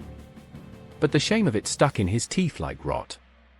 He would rather burn than admit the child in Dia's womb wasn't his. And maybe that was what happened, maybe the madness that took him was born in that refusal, that quiet rage. He would betray the gods and be chained to a burning wheel for all eternity. Because of her. Because of Zeus. Because of the sun whose eyes held lightning. But Pirithous was born laughing. It was not the laughter of a child. Far away, another woman stood alone by a river that didn't know her name. Plauto. No one remembered how she came to be in that place, or how long she had waited. The world had not called her beautiful. It had not called her anything at all. She had lived her life like a whisper, present, but unnoticed. And yet, Zeus saw her. Or maybe he didn't. Maybe he only saw the shape of her, the stillness, the solitude. Maybe he only wanted something untouched. He came not with thunder this time, but with charm. With eyes that smiled and a voice like a promise. And she, who had been invisible for so long, mistook attention for affection. Her skin warmed under his touch. Her breath caught for the first time not in fear but in hope. She let him in. And for a while, she believed it meant something. The child came silently. No screams. No pain. Just a sudden, aching fullness, like grief with no name. She held him and saw herself in his eyes. But something darker, too. A stillness that wasn't hers. A hunger. Tantalus. He suckled at her breast with a quiet greed that only grew with time. The boy who would never be satisfied. Who would feed God's human flesh just to see if they noticed. The boy who would climb higher than any mortal dared, and fall harder than any man before him. Plauto saw it. She always saw it. From the moment he first refused to cry, to the night he broke a bird's wing just to watch it struggle. She prayed he would change. He never did. People only remembered him for what he became. The cursed. The punished. The one who stood in water he could not drink, under fruit he could not reach. But they forgot her. The woman who bore him. The woman who saw the seeds of his fate grow from her own flesh and knew she would never be able to stop them. Her hands had once held his head as he slept. Now they trembled at the thought of him. No one asked where she went after. No one cared. She faded into silence again, the way forgotten mothers always do. But in some corners of the world, on cold nights when the wind is too still and the sky too watchful, her name still echoes in the dirt. Plauto. The mother of hunger. Zeus never stayed. He left his children like aftershocks. The women he touched carried power, pain, and prophecy in their wombs. They were not lovers. They were vessels. Storms. Wombs made holy by intrusion. Dia would scream into the wind, trying to drown out the gallop she still heard in her head. And Plauto would whisper her son's name into empty space, wondering if anything she said could ever reach him. And the world would move on. Because Zeus always moved on. And the children? They were left to shape the world with the rage of gods and the ache of women who were never meant to raise such sons. No one saw the mothers breaking. But the gods always knew. The stars were screaming that night. Not with light, not with flame, but with something quieter, older. The kind of scream that doesn't break the silence, but coils inside it, tighter and tighter, until the silence itself becomes unbearable. Cassiopeia stood beneath that screaming sky, her breath steady, her spine straight, her crown glinting faintly in the moonlight. She didn't flinch when the wind dropped suddenly, or when the shadows around her lengthened with no sun to cast them. She had felt this presence before. He came like a storm that forgot its thunder. Like a whisper that could shatter mountains. His voice wasn't a voice, it was a pull, a gravity, a certainty. Her skin tightened at his nearness, not from fear, but from the cold recognition of inevitability.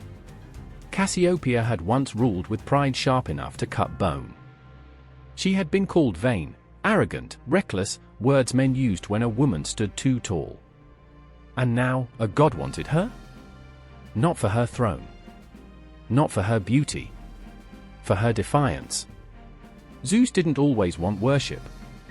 Sometimes he wanted resistance. And Cassiopeia gave it to him, straight-spined and unshaking, even as the stars above her began to spin. No one knows exactly what happened between them, because gods don't always leave stories. Sometimes they leave shadows. Traces constellations. She was a queen bound to the sky, sentenced for her pride, forever upside down among the stars. And him? He returned to Olympus without a mark. Without guilt. Without memory, perhaps, of the woman who didn't break when he tried to own her. But something lingered. Something that looked like punishment, but felt like vengeance in reverse. Cassiopeia's constellation still circles the heavens, thrown on her throne, turned upside down like a warning, or a laugh. And in that frozen pose, head bent low, crown slipping, some say you can still feel the heat of a god's hand pressed against her shoulder. A silent scar, written in starlight. Was she one of his? Or one of the few who said no and lived? The stars never answer. But they never stop watching. The sky trembled before it broke. Not with thunder, not with rain, but with a stillness so complete it felt unnatural. Crops wilted beneath it. Birds stopped mid-flight. Mothers pulled their children close, sensing something ancient shifting behind the veil of clouds. Then, without warning, it cracked, not in sound, but in presence. A weight fell upon the earth, unseen but undeniable. That was how Zeus moved the world. Not with kindness. Not with love. With force. With presence. With decisions that split mountains and rewrote destinies. Each affair was not just a passion or sin. It was an act of war.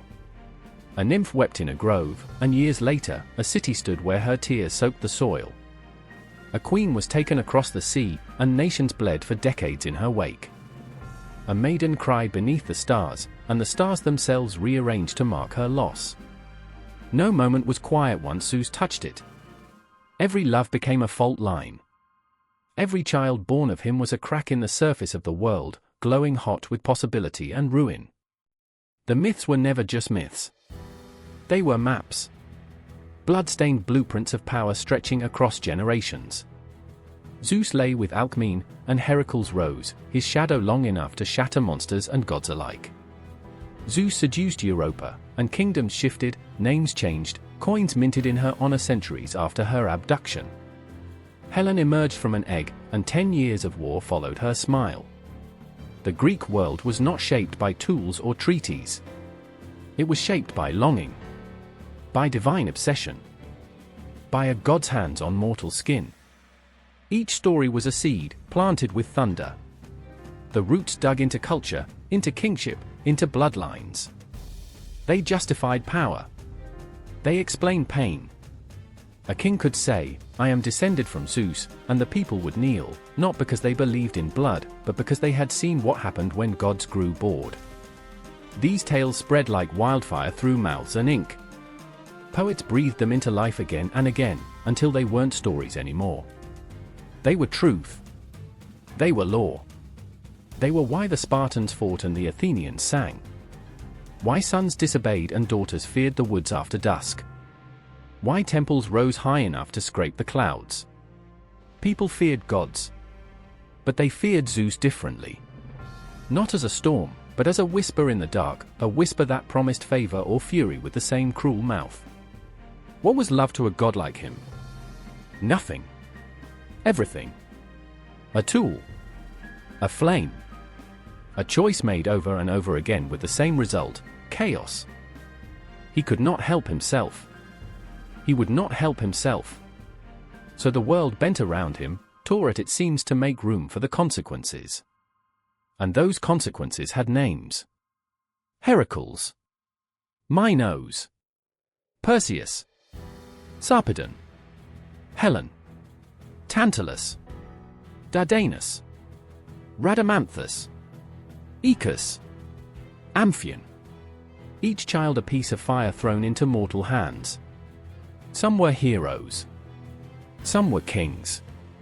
Some were nightmares with golden crowns. The Greeks worshipped them. Feared them. Told stories to remember their cruelty and call it fate. They believed suffering was divine because it came with a god's name carved into its side. And they accepted it. Built temples to the pain. Sacrificed goats. Lied to themselves. But the stories never softened. In them, women lost themselves beneath eagle wings and showers of gold and stormy disguises. In them, silence was not consent. It was survival. Men grew from the wreckage, strong, angry, glorious, and marched across the land with blades forged in sorrow. And still, Zeus smiled. He was not just a father. He was a god of dominion. His children bore the weight of that crown in their bones. Some defied it. Some embraced it. All were shaped by it. Each affair was a kind of conquest. Not of love. Of time. Of history. The myths weren't about romance, they were about empire. about gods carving their will into the flesh of the world. And nothing was more permanent than a story retold so often it becomes a foundation. The Greeks built cities from these myths, laid down law in their names, started wars because of them. And through it all, Zeus remained untouchable. He wasn't judged. He wasn't punished. He simply was. Like gravity. Like hunger. Like fate. Even the gods couldn't stop him. Hera tried again and again, with fury sharp as a blade and eyes that never stopped watching. But even she, the queen of Olympus, couldn't stop the pattern. Because it wasn't lust. It wasn't love. It was hunger wearing a crown. A hunger to shape the world, not just through thunder and lightning, but through bloodlines, through stories, through legacies that twisted human lives into divine symbols. A girl becomes a constellation. A boy becomes a king. A child becomes a weapon. And the god who started it all turns his back and disappears into the clouds. But the world remembers. It still burns with the shape of his decisions. Still echoes with the laughter of his children. Still trembles beneath the weight of the myths that were never just myths. They were warnings. They were blueprints. They were anchors dragging history beneath the waves. And the tide is still rising. A hush fell over the heavens, like the pause before a scream. Not silence, no, silence is soft. This was a void, an absence that pressed against the skin like ice-cold breath. The stars themselves blinked slower, as if afraid to bear witness. Hera stood alone on Olympus, motionless as stone, her gaze fixed not on the distant earth below, but on the invisible cracks splintering her immortal soul. She didn't rage. Not yet. That came later. First came the stillness. That terrifying, sacred stillness before the breaking. She knew. She always knew. The scent of betrayal clung to her like smoke in her lungs, like rot beneath a gilded floor. Zeus had touched another, no, not touched. He had desecrated love again, smeared it with lust, with power, with the madness of a god who thought himself untouchable. And yet, it was never him who bore the price. They suffered instead. Semele, scorched by the full force of divinity she dared to ask for. Io, turned into a cow, her eyes weeping endlessly beneath the cold gaze of Argus. Leto, hunted across the earth like prey. And the children, those cursed gifts of passion, how they suffered. Heracles, driven mad by the very hand that should have nurtured. Dionysus, torn apart and stitched back together like a ragged myth. Hephaestus, thrown from Olympus for daring to be imperfect. So many names, so many faces, some now forgotten, others immortalized in pain. Each one, a wound Hera stitched shut with wrath. She didn't strike Zeus. She couldn't. He was lightning itself. But his lovers? His offspring? They were clay. She would curse their footsteps, twist their fates, rain suffering upon their descendants like salt on scorched earth. Her vengeance wasn't blind, it was precise, calculated, exquisite. The kind of cruelty only a wounded goddess could craft. Yet not even her fury could erase them. They lived in the stones of temples, in the songs of poets, in the eyes of warriors charging into battle with divine blood burning in their veins. They were everywhere. Every tale that echoed through the ages bore his shadow. And those shadows became brush strokes. In cold marble, Zeus loomed, one arm wrapped around a trembling nymph, the other raised in command. In frescoes, his hand caressed women with the certainty of a god who had never been told no. In sculpture, his forms twisted into bulls, swans, golden rain, each transformation a trick, a mask, a trap. And still the artists painted. Still they carved. Not because they revered him, but because they couldn't look away. Zeus was not just a god. He was a storm that shattered worlds and inspired masterpieces. The same hand that dragged Europa into the sea birthed Bronze Age legends. The same lips that whispered to Ganymede stained scrolls with poems. Every affair left a mark, not just on hearts, but on civilization itself. How many statues whispered lies? How many paintings tried to soften the screams? Zeus, the protector. Zeus, the lover. Zeus, the king. The stories painted him as grand. The art wrapped his sins in gold leaf and divine light. But behind the pigments and chisel marks, behind every godlike gesture, there was a broken girl, a ruined vow, a child born from fire and fear. Still, the world bowed to his myth. It wasn't worship, it was survival. To tell these stories was to justify history. To paint him beautiful was to make sense of power. To show his lover smiling was to make pain tolerable. Hera saw it all. Every altar lit in his honor was another lie. Every poet who praised his might drowned another truth. She was not just the goddess of marriage, she was the mother of silence. The patron of enduring. The queen who bore the weight of betrayal in her spine and still stood tall. But her rage remained. It bled into myths, twisted through generations. It hung heavy over Thebes, over Argos, over Troy. Her name became a warning. Her jealousy, a curse. And Zeus? Zeus became legend.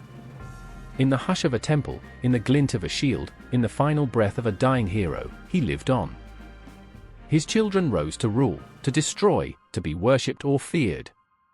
Not despite their origins, but because of them. And still, the stories whispered. Whispers that danced on lips in the shadow of columns. Whispers that crept into the hands of artists, into the minds of sculptors, into the dreams of kings who wanted to trace their blood to a god. Whispers of seduction, of chaos, of fate. He had touched the world. Not gently. Not kindly. But thoroughly. And in the end, the world remembered him, not for his wisdom, not for his justice, but for the ache he left behind. For the trembling hands of women who never asked to be chosen. For the children who bore the weight of divinity like chains. For the wife who kept breathing, even when her heart shattered into lightning and ash. Some myths speak of creation. These myths speak of consequence. A hush fell over the heavens, like the pause before a scream. Not silence, no, silence is soft. This was a void, an absence that pressed against the skin like ice-cold breath. The stars themselves blinked slower, as if afraid to bear witness. Zeus stood alone on Olympus, motionless as stone, his gaze fixed not on the distant earth below, but on the invisible cracks splintering his immortal soul. He didn't rage. Not yet. That came later. First came the stillness. That terrifying, sacred stillness before the breaking. He knew. He always knew. The scent of betrayal clung to him like smoke in his lungs, like rot beneath a gilded floor. He had touched another, no, not touched. He had desecrated love again, smeared it with lust, with power, with the madness of a god who thought himself untouchable. And yet, it was never him who bore the price. They suffered instead. Semele, scorched by the full force of divinity she dared to ask for. Io, turned into a cow, her eyes weeping endlessly beneath the cold gaze of Argus. Leto, hunted across the earth like prey. And the children, those cursed gifts of passion, how they suffered. Heracles, driven mad by the very hand that should have nurtured. Dionysus, torn apart and stitched back together like a ragged myth. Hephaestus, thrown from Olympus for daring to be imperfect. So many names, so many faces, some now forgotten, others immortalized in pain. Each one, a wound Hera stitched shut with wrath. She didn't strike Zeus. She couldn't. He was lightning itself. But his lovers? His offspring? They were clay. She would curse their footsteps, twist their fates, rain suffering upon their descendants like salt on scorched earth. Her vengeance wasn't blind, it was precise, calculated, exquisite. The kind of cruelty only a wounded goddess could craft. Yet not even her fury could erase them. They lived in the stones of temples, in the songs of poets, in the eyes of warriors charging into battle with divine blood burning in their veins. They were everywhere. Every tale that echoed through the ages bore his shadow. And those shadows became brushstrokes. In cold marble, Zeus loomed, one arm wrapped around a trembling nymph, the other raised in command. In frescoes, his hand caressed women with the certainty of a god who had never been told no. In sculpture, his forms twisted into bulls, swans, golden rain, each transformation a trick, a mask, a trap. And still the artists painted. Still they carved. Not because they revered him, but because they couldn't look away. Zeus was not just a god. He was a storm that shattered worlds and inspired masterpieces. The same hand that dragged Europa into the sea birthed Bronze Age legends. The same lips that whispered to Ganymede stained scrolls with poems. Every affair left a mark, not just on hearts, but on civilization itself. How many statues whispered lies? How many paintings tried to soften the screams? Zeus, the protector. Zeus, the lover. Zeus, the king. The stories painted him as grand. The art wrapped his sins in gold leaf and divine light. But behind the pigments and chisel marks, behind every godlike gesture, there was a broken girl, a ruined vow, a child born from fire and fear. Still, the world bowed to his myth. It wasn't worship, it was survival. To tell these stories was to justify history. To paint him beautiful was to make sense of power. To show his lovers smiling was to make pain tolerable. Hera saw it all. Every altar lit in his honor was another lie. Every poet who praised his might drowned another truth. She was not just the goddess of marriage, she was the mother of silence. The patron of enduring. The queen who bore the weight of betrayal in her spine and still stood tall. But her rage remained. It bled into myths, twisted through generations. It hung heavy over Thebes, over Argos, over Troy. Her name became a warning. Her jealousy, a curse. And Zeus? Zeus became legend. In the hush of a temple, in the glint of a shield, in the final breath of a dying hero, he lived on. His children rose to rule, to destroy, to be worshipped or feared. Not despite their origins, but because of them. And still, the stories whispered. The screen flickers. A man stands alone, draped in gold, his eye scanning a world that no longer bows. Jeff Goldblum's Zeus, in Netflix's Cows, is not the omnipotent deity of old but a paranoid tyrant, unraveling at the sight of a wrinkle on his forehead. The once mighty king of gods now paces his lavish palace, consumed by insecurity and the fear of losing control. In this modern retelling, Hera, portrayed by Janet McTeer, exacts her revenge not through thunderbolts but by turning Zeus's lovers into bees, a surreal punishment that buzzes with irony. The gods, once revered, now resemble whimsical billionaires, their divine antics playing out like a satirical soap opera. The transformation of Zeus from a symbol of power to a figure of ridicule reflects our evolving relationship with mythology. In the Disney film Hercules, 1997, Zeus is reimagined as a jovial father figure, his complexity smoothed over for a younger audience. This sanitized portrayal contrasts sharply with the darker, more nuanced interpretations found in contemporary literature and media. Authors like Nikita Gill have re-examined the roles of mythological figures through a modern, feminist lens. In her book Great Goddesses, Gill portrays Zeus as a symbol of untouchable power and misconduct, drawing parallels to contemporary figures of authority. This reinterpretation challenges traditional narratives, shedding light on the often overlooked perspectives of women in mythology. The influence of Zeus extends beyond literature and television. The Olympic Games, originally held in his honor, continue to be a global event, their origins rooted in the worship of the king of gods. Even in modern times, the legacy of Zeus persists, his image adapted to fit contemporary values and sensibilities. In the video game God of War, Zeus is depicted as a formidable antagonist, his complex relationship with his son Kratos driving the narrative. This portrayal delves into themes of power, betrayal, and redemption, offering a more intricate exploration of the god's character. Zeus's presence in popular culture serves as a mirror, reflecting society's shifting attitudes toward authority, morality, and the divine. His transformation from a revered deity to a subject of satire and critique underscores the enduring relevance of mythology in our collective consciousness. As we continue to reinterpret these ancient tales, Zeus remains a central figure, his stories evolving with each retelling. From the grand amphitheaters of ancient Greece to the streaming platforms of today, the king of gods endures, his legacy as complex and multifaceted as ever. They had his eyes. That was how people knew. When a child was born with too much fire in their blood, with storms behind their smiles, with hands that could crush fate, people looked into their eyes and understood. Zeus had touched them. Some wore it like glory. Others like chains. Heracles. Born of deceit, raised in madness, driven by trials that could have broken any man but only sharpened him. He was not gentle. He could not be.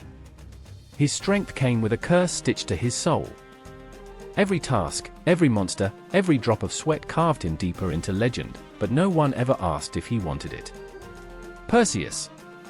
Born of a mother locked in bronze. Born of terror and trickery. He carried Medusa's head as if it weighed nothing, but he carried other things too, dreams of a father he never met, gods who gave him gifts but not peace, stories that told him what he must be, never who he was. Minos. King of Crete. Ruler of a maze that devoured men. Son of a god, yet trapped in laws he could never fully control. He sat on his throne with power burning through him, and still he feared the sea's whisper, because his father's name always echoed louder than his own.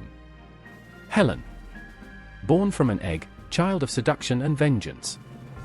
Her face launched ships, but it was her silence that haunted. The world burned around her, and she stood at the center of it all, desired, blamed, and barely understood. No one saw the cracks forming behind her beauty. No one asked if she ever wanted to be the reason for a war. They weren't all heroes. Some were curses. Some were kings. Some were both. Tantalus, who fed his son to the gods.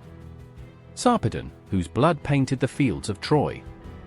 Amphion, who built cities with a lyre and wept when his children were slain. They carried Zeus inside them like a sickness. Like a secret that pulsed through their bones, that made people bow or bleed in their presence.